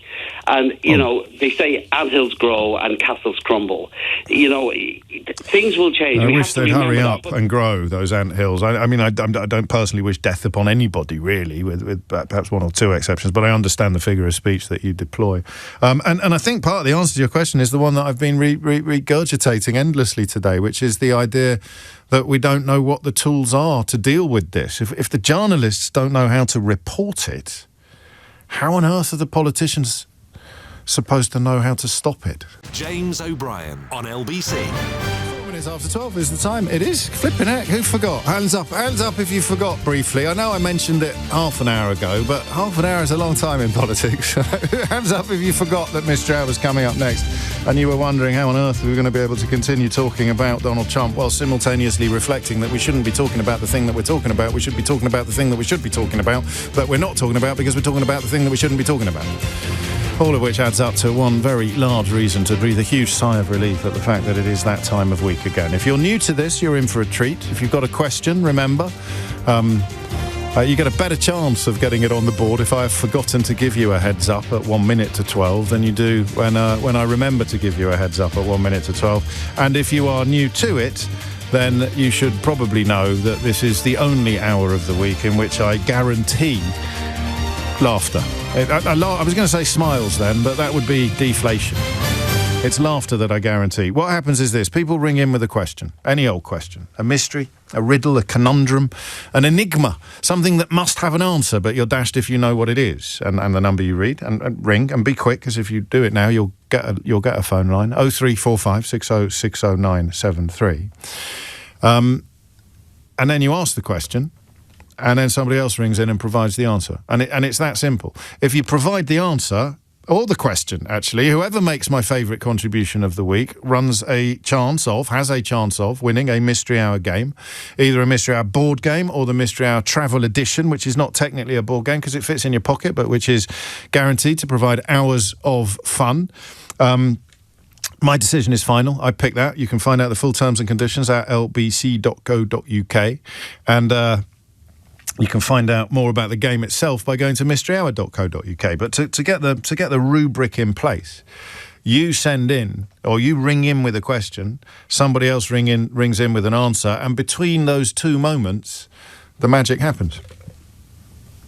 Genuinely. And we all come away, especially me, we all come away better educated, better informed, and more illuminated than we were at the beginning. What I can't guarantee is that you'll be able to hold on to the information that you've learned. Unfortunately, there are times when I am asked what came up on Mystery Hour at about 1:10 on a Thursday afternoon, and I can't remember. That's not a sign of age either, because it was true 15 years ago when we started doing this. It's just the way brains work. But then sometimes you'll learn something on Mystery Hour that you find yourself, like the origins of the game of darts, for example, that you find yourself unearthing in company to the shock and amazement of everybody around you. It equips you beautifully. And of course there's a whole archive of podcasts as well where you can learn all manner of things going back in history, going back through the archive. So lbc.co.uk for the terms and conditions, mysteryhour.co.uk for the game if you're not lucky enough to win one, and you can still get hold of either the original big box board game or the brand spanking new It's in a Tin travel edition. And I think that's it. And a prize on the way to whoever provides my favourite contribution of the week. 7 minutes after 12. Should we go? Should we do it? Should we start? Mark's in Stockport. Mark, question or answer? Question, please. Carry on, Mark. So I was watching telly recently, and you see people sometimes throw things into the rivers or the oceans, maybe disposing of evidence like a gun or something like that. And I wondered, what do they actually do with the props? Do they go and collect them? Do they let them sink? Are they made from something that, disposes of itself in the water? What happens to these props that are being thrown into water? Okay. I mean, what are the options? Man with a net. Man with a net. Maybe gun on a line. I can't imagine that they retrieve them. I mean, it's going to depend, isn't it, on the side? I mean, all right, we'll find a props master. Someone will come on and tell us, but it won't be a definitive answer because they'll say, "Oh no, we got that one back out again because it was valuable," but we leave the other side. And they probably have more than one anyway because of whatchamethingamy call it, continuity. They might have to do the scene again and they've just tossed the gun into the sea, so they're not going to have to wait for a frogman to get it out again. They're going to have another gun, aren't they? I imagine. Yeah, but does that mean then in some cases we've just got a load of props at the bottom of wherever, rivers or oceans? This is the bit about your question that confuses me, as if the sea's a big old thing. So's a river. Canals are full of all sorts of gunk. There's some lads near me that go magnet fishing quite regularly, and they pull some amazing things out of the Grand Union Canal, including wartime weapons, actually. So, that's the bit I don't understand, is that you're worried that there's some sort of stockpile of redundant props, as if everything is filmed by the same bit of water. Well, not necessarily, but I find that most companies have obligations on them not to litter and pollute and things like that. Yeah, and okay. So I would have assumed putting things into water would be covered by that. No, we'll see. It's on the board. But as I say, if we go definitive on this, I'll give you the money myself. For the very simple reason that there won't be one answer to every single prop that's tossed into every single body of water in the history of filmmaking. But if you do leave them there, that would qualify as littering. So maybe they get a dispensation, or they have got some. I don't know. That's why it's a good question. A better question than I originally realised, which is why we all love Mystery Hour. Thank you, Mark. 0345 6060 973. Alan is in Aveyron. Aveyron, James, yes. Alan is in France. Alan, question or answer? It's a question, sir. Marvellous. The shipping forecast for the British Isles. Yes. If I can't sleep, same. I listen to it late at night or first thing in the morning. Yes. And as you know, they list the wind speeds from 1 to 12, 12 being the severest. But I've been a little bit mystified by the fact that, listening carefully, they say force 6 to 8 represents a gale, but 3 to 5 they announce as a cyclone. Now, a cyclone, by any stretch of imagination, is far fiercer than a gale. And even on the Beaufort scale, it says that 3 to 5 is a breeze. I just don't understand why they say a cyclone is more powerful than a gale on the shipping forecast. I love this question. Are we 100% sure that you're right, that the cyclonic or cyclone, that we've got the language 100% correct? I am. I've listened to it repeatedly, and I assure you, you're thinking of you're thinking of almost like a tornado, are you, with a cyclone? You're thinking of a... Well, yes. I mean, a cyclone... I think cyclone might have more than one meaning. It might, and I can only think that... I mean, if you look at the Beaufort scale, the definition of 3 to 5 on the Beaufort scale is a breeze, and certainly... You shouldn't be worried about that. A breeze is much lighter than a cyclone. Well, you can have that for nothing. That's a statement. That's not an opinion. That's counting. All right, it's on the board. So why is a cyclone lower than a gale on the shipping forecast? When exactly right, sir. Okay, I like that. How much do you reckon you could do from the beginning to the end of all of the sort of South at Sierra, North at Sierra? Could you do it? Because if I'm struggling... No, I couldn't at all, because I tend to doze off in between. Yes, I know that that's what it's for. It goes around the coast in a circular fashion, finishing up at Scotland. No, I always think, it's a weird thing to think, but I always wonder whether one day I'll try and learn it, because I do poems when I can't sleep very well. I try and remember poems that I've memorised, and if that doesn't work, then I'll turn the radio back on. And it's usually the shipping forecast that is there or thereabouts. 11 o'clock, 5 o'clock in the morning is the one where you know you've got problems. Exactly. Can I ask you something? Did you ever remember the wonderful Black Books episode with Tamsin Gray getting overexcited listening to those shipping forecasts? I do. Remember that? I do. And it was so beautifully observed, because it has such a unique place in the sort of national consciousness, doesn't it? Because of exactly these reasons. Becoming cyclonic is the phrase I'm hearing in my mind now, in my mind's memory. Oh, right. Becoming right, we'll find out. I like this question, and I like anything. Oh, a bit of trivia for you. Yes, sir. Who composed Sailing By? Oh, now there I have to give in there. I know his surname. I'm 100% sure on his surname. I may have misremembered his Christian name, his first name, but I give you, Alan, I give you Ronald Binge. Ronald Binge, what a name. What a name, eh? Ronald. You could binge out on that, didn't you? Don't spoil it with rubbish dad jokes. Ronnie Binge to his mates, I think. Ronald Binge, we love it. 30 minutes after 12 is the time. If I've got that wrong, I'm not even going to own up. Graham is in St Boswell's, so we go from Aveyron in France to St Boswell's on Scotland. Graham, question or answer? Question, James. Carry on. I've recently had my driveway tarmacked, maybe 3 or 4 years ago, and already there are tiny plants that are managing mini weeds, managing to pull through it. How did they do it?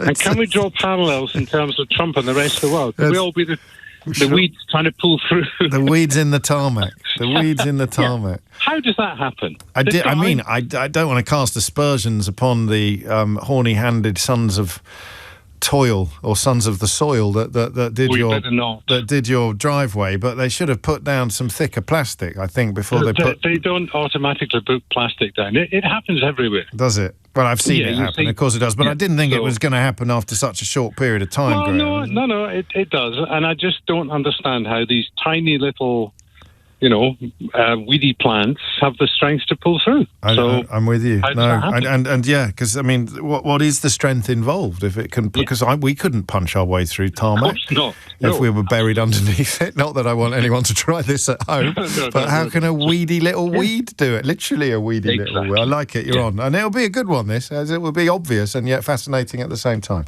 I suspect. So there you go. What happens to the TV or film props that are tossed into the water? And staying on a maritime theme, when you listen to the shipping forecast, which is an odd thing to do when Ian Payne is on the radio, but if you do find yourself listening to the shipping forecast instead of Payne at 5 o'clock in the morning, then how come a cyclone is apparently lower than a gale? Makes no sense. And how can a tiny little weed push its way through several inches of thick and heavy tarmac, or indeed concrete? It's 12:15. James O'Brien on LBC. Mystery Hour continues. The time is 17 minutes after 12 and you are listening to James O'Brien on LBC. David is in Eindhoven, continuing the international theme of this week's Mystery Hour. David, question or answer? It's an answer, James. Carry on, David. Already? Have you checked the time? It's only 12:15. What's going on? It was as soon as I heard it, I thought, oh yes, I know this one. I'll get on the line straight away. Excellent. So it's about this cyclone and the description in the shipping forecast. Yes. And I think you almost put your finger on it when you said the word cyclonic, because what they say in the shipping forecast is the winds are cyclonic, which means that there's a predictable change in the direction of the wind as a low pressure system passes over wherever so you a cyclone is a low pressure system. It's not just a right. So that's what it's about. A cyclone is called a hurricane in the northern hemisphere and a typhoon in the southern hemisphere, and it's a very strong low pressure system. But cyclonic winds are when the wind just changes direction because of a low pressure system, not a hurricane, but a low pressure system passes over the area where you are. So the winds can be any speed from force 1 to force 8, I suppose, depending on what kind of low pressure system it is. Love it. Qualifications? I just do a bit of sailing. I'm an amateur sailor. And how so I listen to the forecast. How important is the ship? If you're out and about on your boat, how important is the shipping forecast? Now it's more of an emotional thing that you get up and listen to it when you're going out sailing, because that's what you do, right? It's part of the ritual. Because the reality is, of course, it's all available online. I was going to say, and these things before you go, you've got all the equipment and things like that, but still, I mean, it'd be absolute uproar, wouldn't it, if they got rid of the shipping forecast? And why would they? And because they broadcast it on long wave, yes, you can actually pick it up sort of 200-300 miles out at sea, which of course you can't really. Well, I suppose now with Elon and his Starlink thing, you can also pick up the internet out at sea as well. But certainly up until very recently, that just wasn't possible. It reaches parts that other technologies cannot reach. I love that, David. Have one of the earliest rounds of applause in the history of Mystery Hour, actually. Thank you very much. No, thank you very much. I like that one. Rodney is in Southall. Rodney, question or answer? It's a question, actually, James. Yeah. Carry on, Rodney.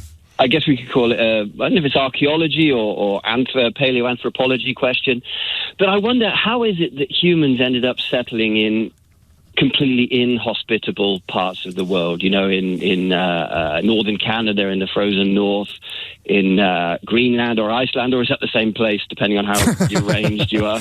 Anyway, but equally in incredibly hot, desert, harsh environments that, are out to kill you, essentially, in the summer, outrageous heat. And of course, I understand, James, that the world's climate has changed, and during different times we've had different different types of climate in different places, obviously. But I just wonder how it is that a human society, a bunch of hunter-gatherers, would have picked such a rubbish place like a really rubbish place to live. I mean, they would have been decimated, right? Half the village died when the first winter came. So why would they stay instead of heading south or out of there? I never quite get it. The population of the world was much lower as well. So the obvious answer, which is that it was safe, even if it wasn't very nice, they were safe from other humans. Exactly, other tribal doesn't really work. And so on. But yeah, like I say, half the village died in the first winter, and they say, well, you know what, we'll stick it out. I mean, there wasn't any public transport back then, Rodney, as you know. So, it would have involved a bit of a trek, but they had to trek there in the first place, didn't they? They had to get there in the first place, obviously. Why didn't they turn around and come back again? The climate changed around them, and they slowly adapted. I don't know, but you could ask. Why do people live in? You would say inhospitable. Somebody else might say rubbish. But why did people settle in really inhospitable places when there were so many other places to choose from? Yeah, historically speaking, obviously we've got all the technology to keep us warm or cool these days, of course. But even so, it's tough. Yeah, I like that. I really like that question. What made you think of it? What made you think of it? It's a soggy afternoon in... No, I don't know, just thinking about... I've got relatives in Canada. I've only ever been there in the summer, but I wondered how you could possibly want to be there in the winter. But imagine our ancestors, thousands of years back... And I'm thinking of... I grew up in Kidderminster, mate, so I know exactly what you're talking about. 22 minutes after 12 is the time. We've done the shipping forecast one. We still need to know what happens to television and film props when they're thrown into the water. Why plants can grow through several inches of thick and heavy tarmac. quite quickly, quite soon after the tarmac has been laid. It makes no sense at first glance. Obviously, it will make sense at second and third. And why did humans settle in ridiculously inhospitable places when the world is big and the population then was small? I've got some free phone lines. I haven't really been concentrating on the switchboard. 0345 6060 973 is the number you need if you would like to ask your own question. And if you hit the numbers now, you will actually get through. If you can answer any of the remaining questions on the board, and there are only 3 of them, then the number obviously remains the same. 12:23 is the time. Harry's in Flint in North Wales. Harry, question or answer? I've got a question for you. Carry on, mate. Before the question, I would like to point out that I featured on Mystery Hour about 2 months ago, and I actually won. Congratulations. I won the board game. So, so I've got 100% success rate, so I'd like to, Well, you can't win it again, mate. That's not how it works. You're not Donald Trump. I'll tell you what I could give you. I could give you the FIFA board game. That's really shiny. Do you want the FIFA? Small tin-sized one? Well, I mean, it would be a bit of a turn-up for the books if you went double bubble. It's not beyond possibility. Have you played the old one yet? Have you played the original, the version 1.0? I have. We brought it out at Christmas, and I actually won as well. And joy was unconfined, am I right? Oh, it was great. We had a great laugh. That's what we like to hear. Go on then. Well, you're on the board, although begging probably puts you at the back of the queue so far, Harry. I've got to be honest with you, but it's all to play for. We'll forget that conversation just happened, and we'll start again. Yeah. Right, so my question is, I'm on a bit of a health kick at the minute, so I'm eating a lot of eggs. Does one follow fast upon the other there? I mean, are eggs a particular... I thought you were going to say something like vegetables. Well, no, they're a high-protein source. You're not too bad on the whole calorie count. All right. Bit flatulent, are we? Or not? Yeah. No. Okay, I'm in good shape. Fine kettle. Yeah, carry on. And what I've realised is, when buying the eggs, let's say they go out of date on the 30th of January, they will only be displayed until the 24th of January or 25th. They give like a 4-day buffer or 5-day buffer. Paying a lot of attention to the eggs there, Harry. It just caught my eye, and I seen it. I thought, this is great for Mystery Hour. Yeah. So what's the question? So why do the eggs get taken off the shelf before they actually go out of date? Because you can go in and buy... How do you know they haven't been sold? It's a good question, but are they going to sell all the eggs before that date? Probably. I mean, that's the plan in most shops. It's like you get reduced items, don't you? Do you know when you go to... you can't reduce the... Well, now that might be... If there is a question here, then that might be the answer. The label says display until, doesn't it? Yeah, so it says display until the 25th, but then it's used by the 30th. So I'm just wondering, why did he not display until... Because you can't mess around with eggs, mate. It's not like, a bad egg is a big deal, right? The display until, and then... I don't know the answer to this question. I don't know why I'm trying to answer it. I was going to say, you tried to answer my last question as well. Yeah, all right. Don't spoil it. I think I was doing really well this week. I was on top form. And they don't do it to anything else? No, there's nothing else in the store which will be taken off the shelf. All right. So why do eggs have their own rules of display until and then remove from? I think it's a pretty excellent question. No. Oh, God, mate. No. I can't believe you actually did that. I'm only joking.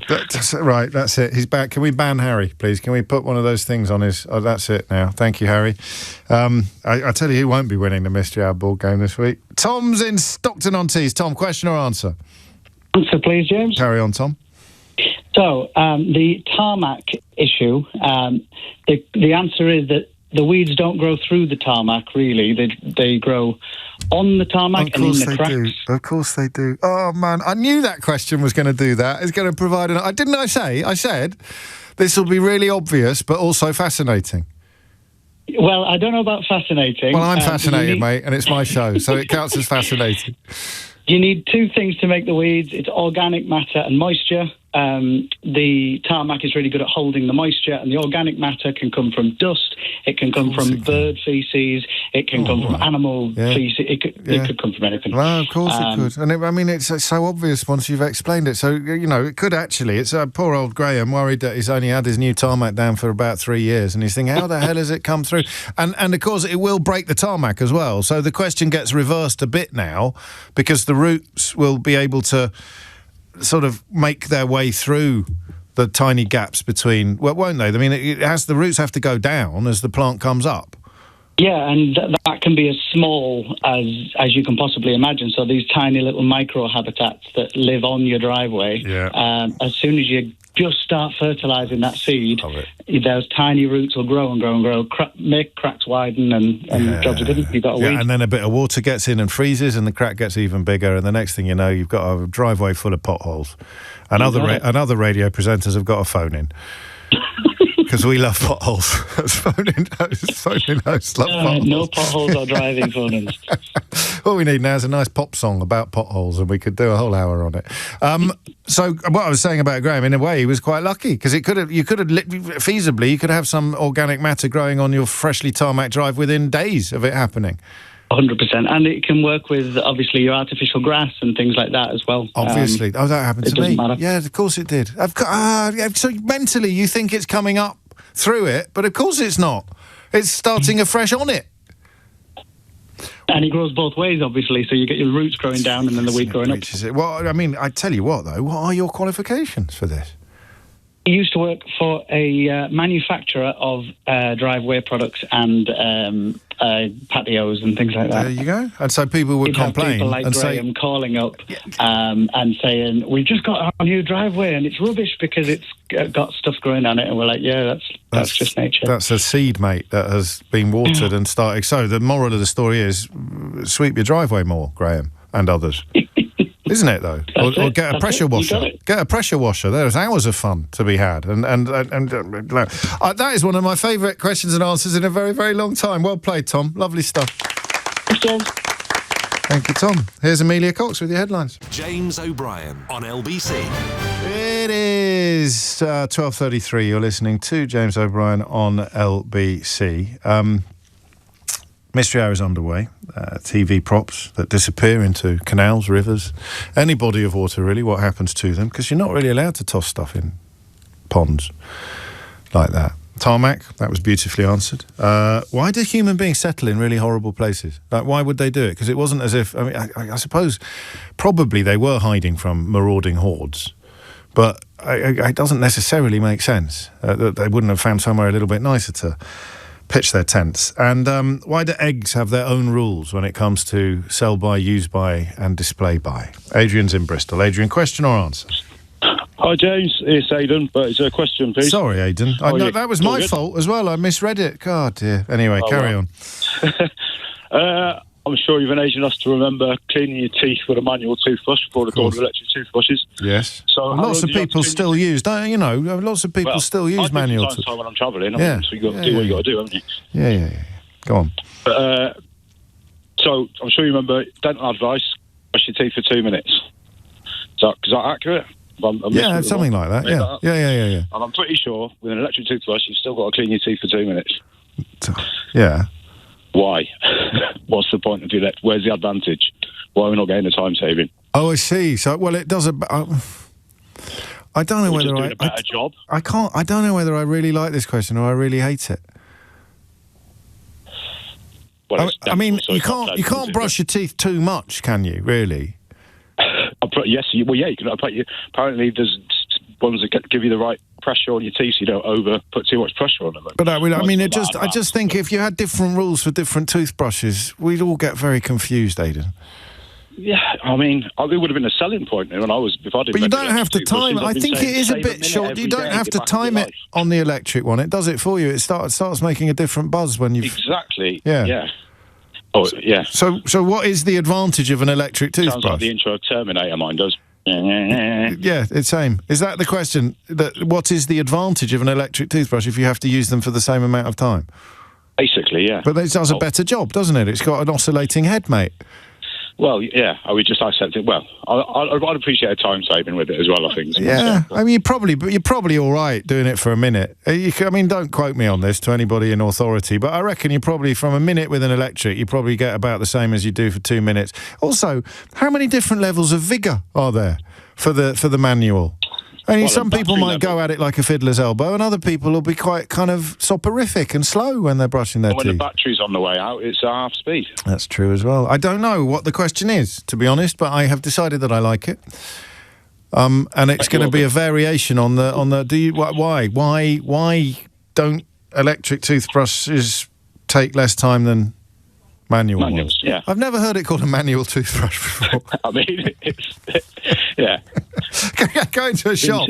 Can I have 4 manual toothbrushes, please? And a fork handle. Thank you, Aidan.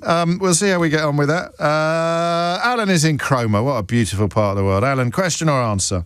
Hello, James. It's a question. What's on at the end of the pier at the moment? Is there anything on at the moment? Is it gone into hibernation? Yeah, I'd say it's been mothballed for the winter. Comes bowling out. Okay, because you have a lovely Christmas show, but I don't imagine that persists far into January. Anyway, I digress. What is your question? Helium canisters. Is it heavier when it's empty or when it's full? Helium canisters. Is it heavier? Oh, well, it's probably... Or is it the same? Well, because it's a vacuum inside, isn't it? That's why the cylinder has to be so thick. It's not going to be replaced by air.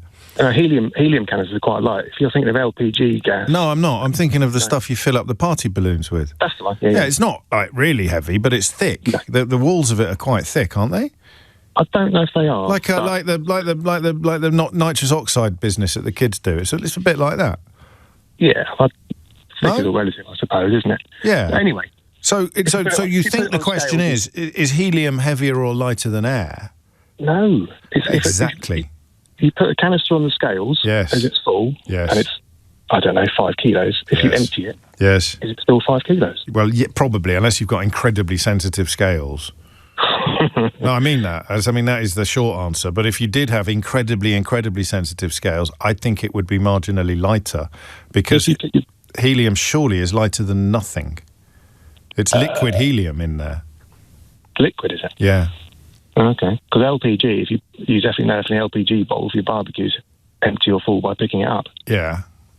But helium, I'm less convinced. You can't start bringing barbecues into it. The question is about one canister of helium. Yeah. And if I empty it, is it lighter or heavier than it was before, presuming I've got scales sensitive enough to weigh it? Yeah. I'm saying lighter, but I've got absolutely no qualification, so I'm not going to... 50-50 at best, aren't we? Well, you've got a fair chance of getting it right. Yeah, it's better than Brexit. So I'll wait until someone who knows what they're talking about rings in, shall I? I think we need a maths person or a science person. Or more of a chemistry person. Probably. What we need is a chemist with a bit of physics, or a physicist with a bit of chemistry. Goes with the territory. Superior knowledge to us, certainly. You're on. Have you always lived in Cromer? No, been there about a dozen years or so. Lovely part of the world. Really lovely. Isn't it beautiful down there? I've enjoyed it, yeah. Do you know, will you allow me to go full Alan Partridge for a while?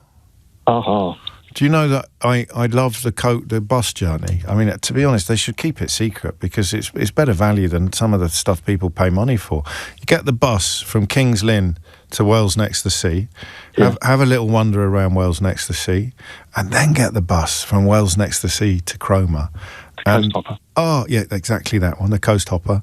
And it's such a glorious... If you sit on the left-hand side of the bus so that you're, sea adjacent, and I could do that all day. I really could. It's such a beautiful journey. You're very lucky to live there. On we go. I told you I was going to go full Partridge. That's also in Norfolk, for people who don't know. Tim's in Lewisham, but we're not talking to him. We're talking to Tom. Tom, question or answer? It's a question, James. Lovely speaking with you. Likewise. Thank you. So I'm a first-generation immigrant. I rolled up on the shores from the Federal Republic of Germany in 2000. Welcome. Willkommen. Bienvenue. Thank you so much. Thanks so much. And so I'm sporting something which I've learned, the sort of cheeky or cognoscenti Brits call the TTA, the thick Teutonic accent. That's the TTA. A thick Teutonic accent? Yeah, it's the TTA. exactly. Yes, That's what I'm TTA. sporting. Yes. And so it disappears. So when I sing, I'm not here to, plug my EP by no means, but when I sing, it seems to dissipate or disappear. And So you have, I mean, I think by your own admission, you have quite a strong German accent in your speaking voice. That's right. But in your singing voice, you believe that you don't have any accent at all. That's it. I've got confirmation. So at work, a security guy, I played the EP to him and said, "Oh my God, you sound like an Englishman." We're going to need a little bit of a demonstration, aren't we, Tom? Well, it's going to be difficult to sing here now. Why? I mean, I need my guitar. No, you don't. Yeah, go and get your guitar. To get my guitar, I'll Yes, have to open please. How far away is it? Well, it's just... Potter's Bar. Just have to get it out of a little... I mean, It's almost like you were expecting this to happen, Tom. I'm so a bit tired today, and also... Don't go. Save the excuses until you've finished. You might not need them. That's fine, okay. So, right, before you sing, just to establish the strength of the speaking voice accent, could you please say, "The rain in Spain falls mainly on the plain"? Rain in Spain falls mainly on the plain. Yeah, that's strong. Okay, now let's sing. Yeah, but hang on. But I have to say, it depends on the form of the day, right? Like sometimes, if I'm really lucky, someone mistakes me for South African or for Dutch, which then So your accent comes and goes up and down, but it's the singing voice we need to hear now. Yeah, so let's look at When I'm cleaning windows. Here, I found a song. Okay. I found a song here. Go on then. It's difficult. I'm not really good at memorizing my own songs, to be honest. That's all right. Therefore, the recording. I do apologize. I've got to go back upstairs. No, that's fine. Take your time. I think so. Okay, we've got mountain. Oh, yeah, across that bridge. Is that good? Yeah. Yeah, I think so? Yeah, well, I don't know. I haven't heard it yet. No, sure. Just make sure Sheila's ready, will we? Okay, carry on. No, please. So, because I have no headset, so I put down the phone. Yes. And then I will... Carry on. Well, start. Okay. Right. Shall I count you in?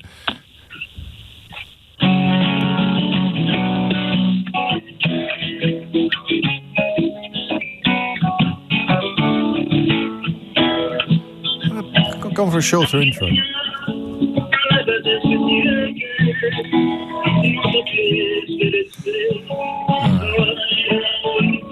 Are you going to tell him or am I?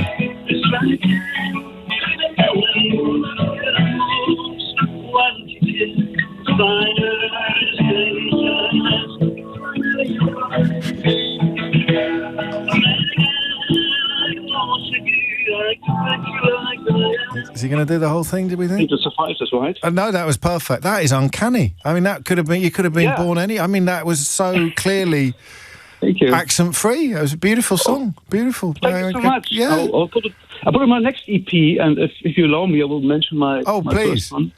So it's called Vitamin H, and yes. H stands for happy, so Vitamin Happy. Oh, that's nice. Tom Kuhn, K-U-umlaut-H-N.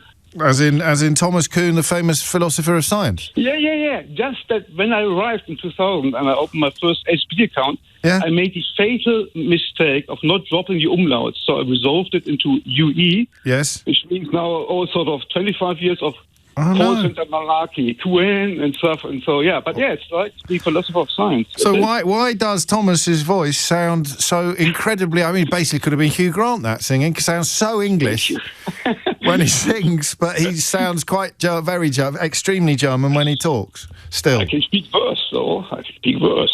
Verse? Are we talking about poems or sausages? Well, you take your pick, you know. I have to deliver sausage today, actually, to my guitar tech. Where can people get hold of Vitamin H, Tom? It's on all the streaming sites, I guess, Spotify. I might have 12 monthly listeners already. Yes. I don't know whether this is the best or the worst moment of the week, Thomas. Me neither. No, I mean, we've been doing a lot of heavy lifting this week, so we needed some light relief. Thank you for that. And why does his voice have I mean, it's so I don't know. I presume you could hear everything as clearly as I could, but that was uncanny, right? It's so English. It was like, I don't know. It was almost as if Terry Thomas or Leslie Phillips was in the room. James O'Brien on LBC. 48 is the time. You're listening to James O'Brien on LBC. Why do human beings settle in inhospitable places? Why do eggs have their very own rules when it comes to use by and sell by and display by dates? What's the point of an electric toothbrush if you have to use it for the same amount of time as a manual toothbrush?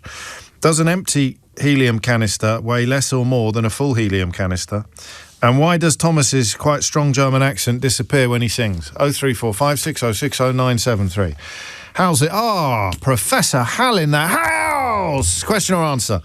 Hello, James. Hello, Hal. How are you, mate? And I ask that because a lot of people listening often ask me how you are, because at one point you were a weekly fixture on Mystery Hour, but obviously, you know, you've grown up now and you've had to go off and make your way in the world.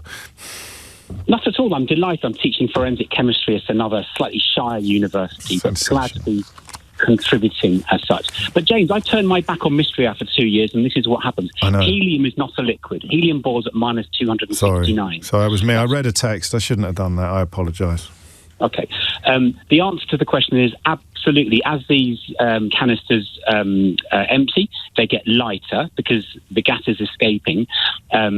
Literally, helium is compressed and forced into the canister, so as it comes out, it gets lighter.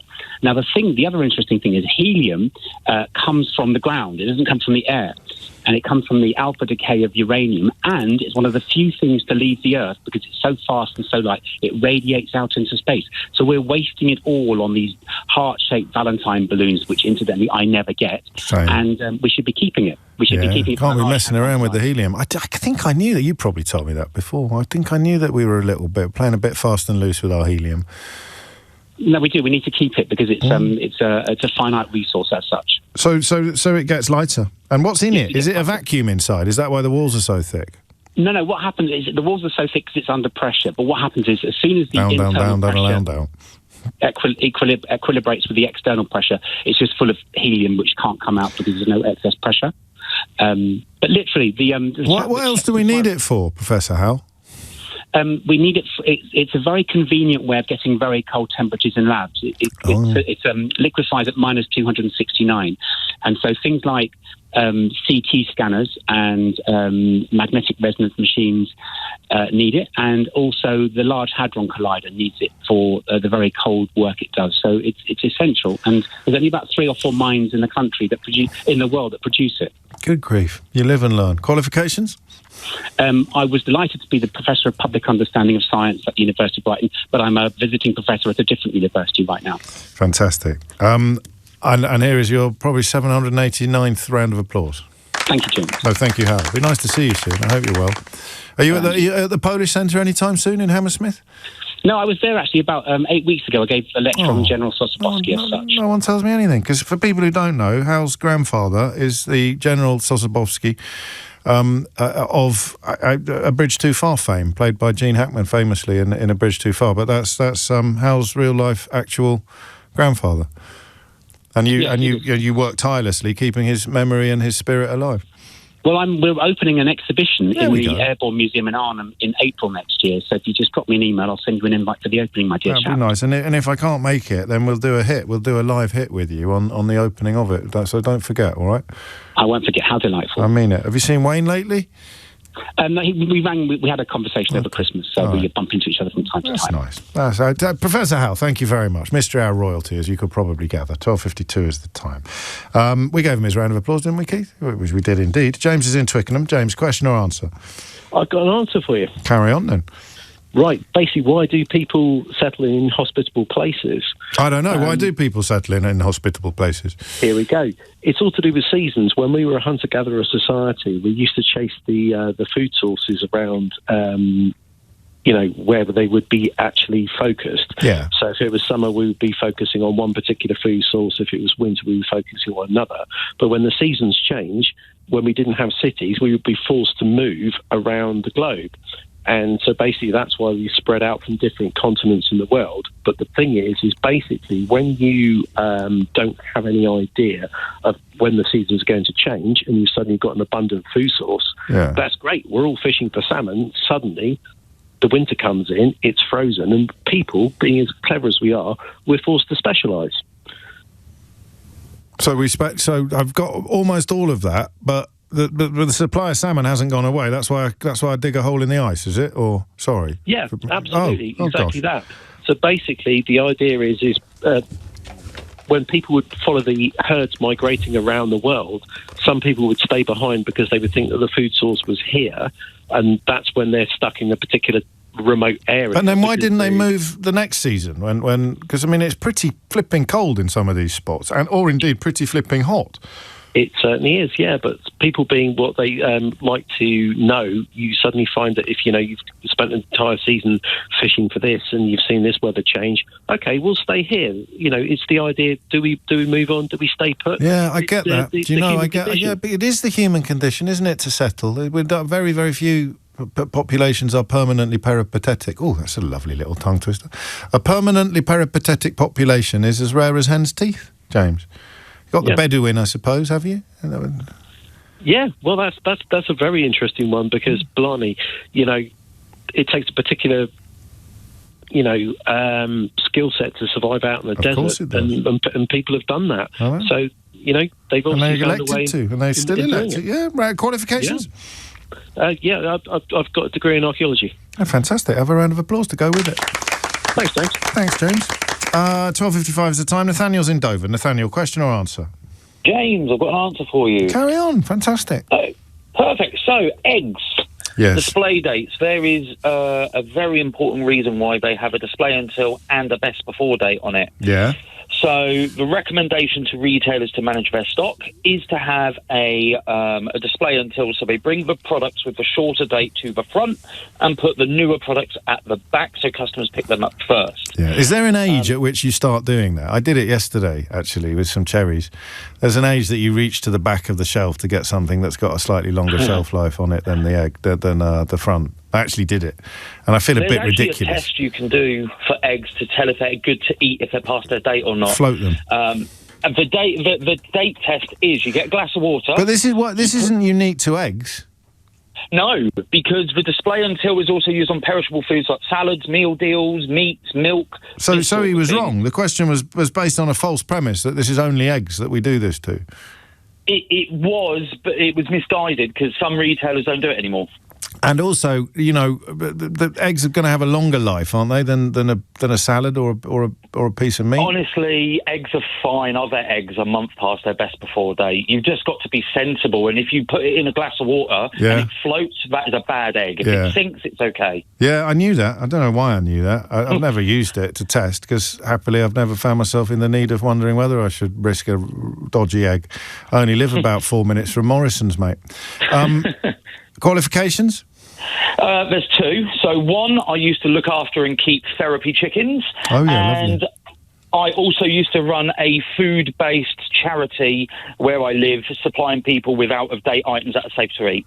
Oh, gosh. I bet you have to be careful on that one.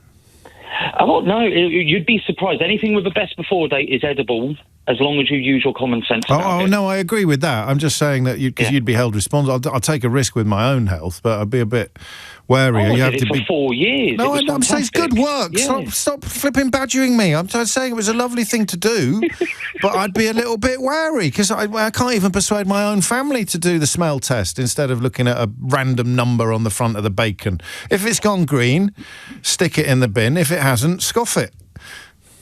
I grew up with even more liberal views on that. Just cut the green bit off. Cut the green bit. Crikey. There you go. Round of applause for Nathaniel. We're not going to get an answer to the toothbrush question or to Tom singing, are we? I can tell. Guy's in Gerrard's Cross. Guy, question or answer? Guy. No, Ali's in Great Buckingham. Book 'em, Dano. Question or answer, Ali? It's an answer to the singing question. Oh, wunderbar. Yeah, it's good. Carry on. When people want to sing a song that they really, really like, they will inadvertently sing in the same accent as the music that they originally heard. And this explains why Mick Jagger from Dartford sings as if he came from the deep south states of the United States of America. Okay, so because Thomas is singing in English, he is, and even if he's doing original material, he will be subconsciously copying the singers, English language singers that he likes and admires. Or American. Well, Mick Jagger and Keith Richards both loved the blues from Louisiana, and when they sang the songs of the blues artists from there, and Mick still does it to this day, they sing in the accent that they originally heard it. There are one or two performers who sing in their native accent, like the Proclaimers sing with a Scottish accent, but most, like 99.9% of people, I mean, I used to be in a band, and when we did the Johnny Cash songs, I would sing in the accent of Johnny Cash. You know, I hear the train a-coming, rather than singing in English or in a Scottish accent. What is your accent just pure Scottish? My accent is half Scottish, half English. Because I thought I picked something else up at the beginning. Well, no, where I come from in Aberdeenshire, we have a regional accent called Doric. Okay. So I have to modify my accent when I move out of Aberdeenshire, and then I have to modify even more when I move to Great Bookham. And so there it is. I mean, qualifications, you've told us, but tell us again. I used to be in a band. Will we know it?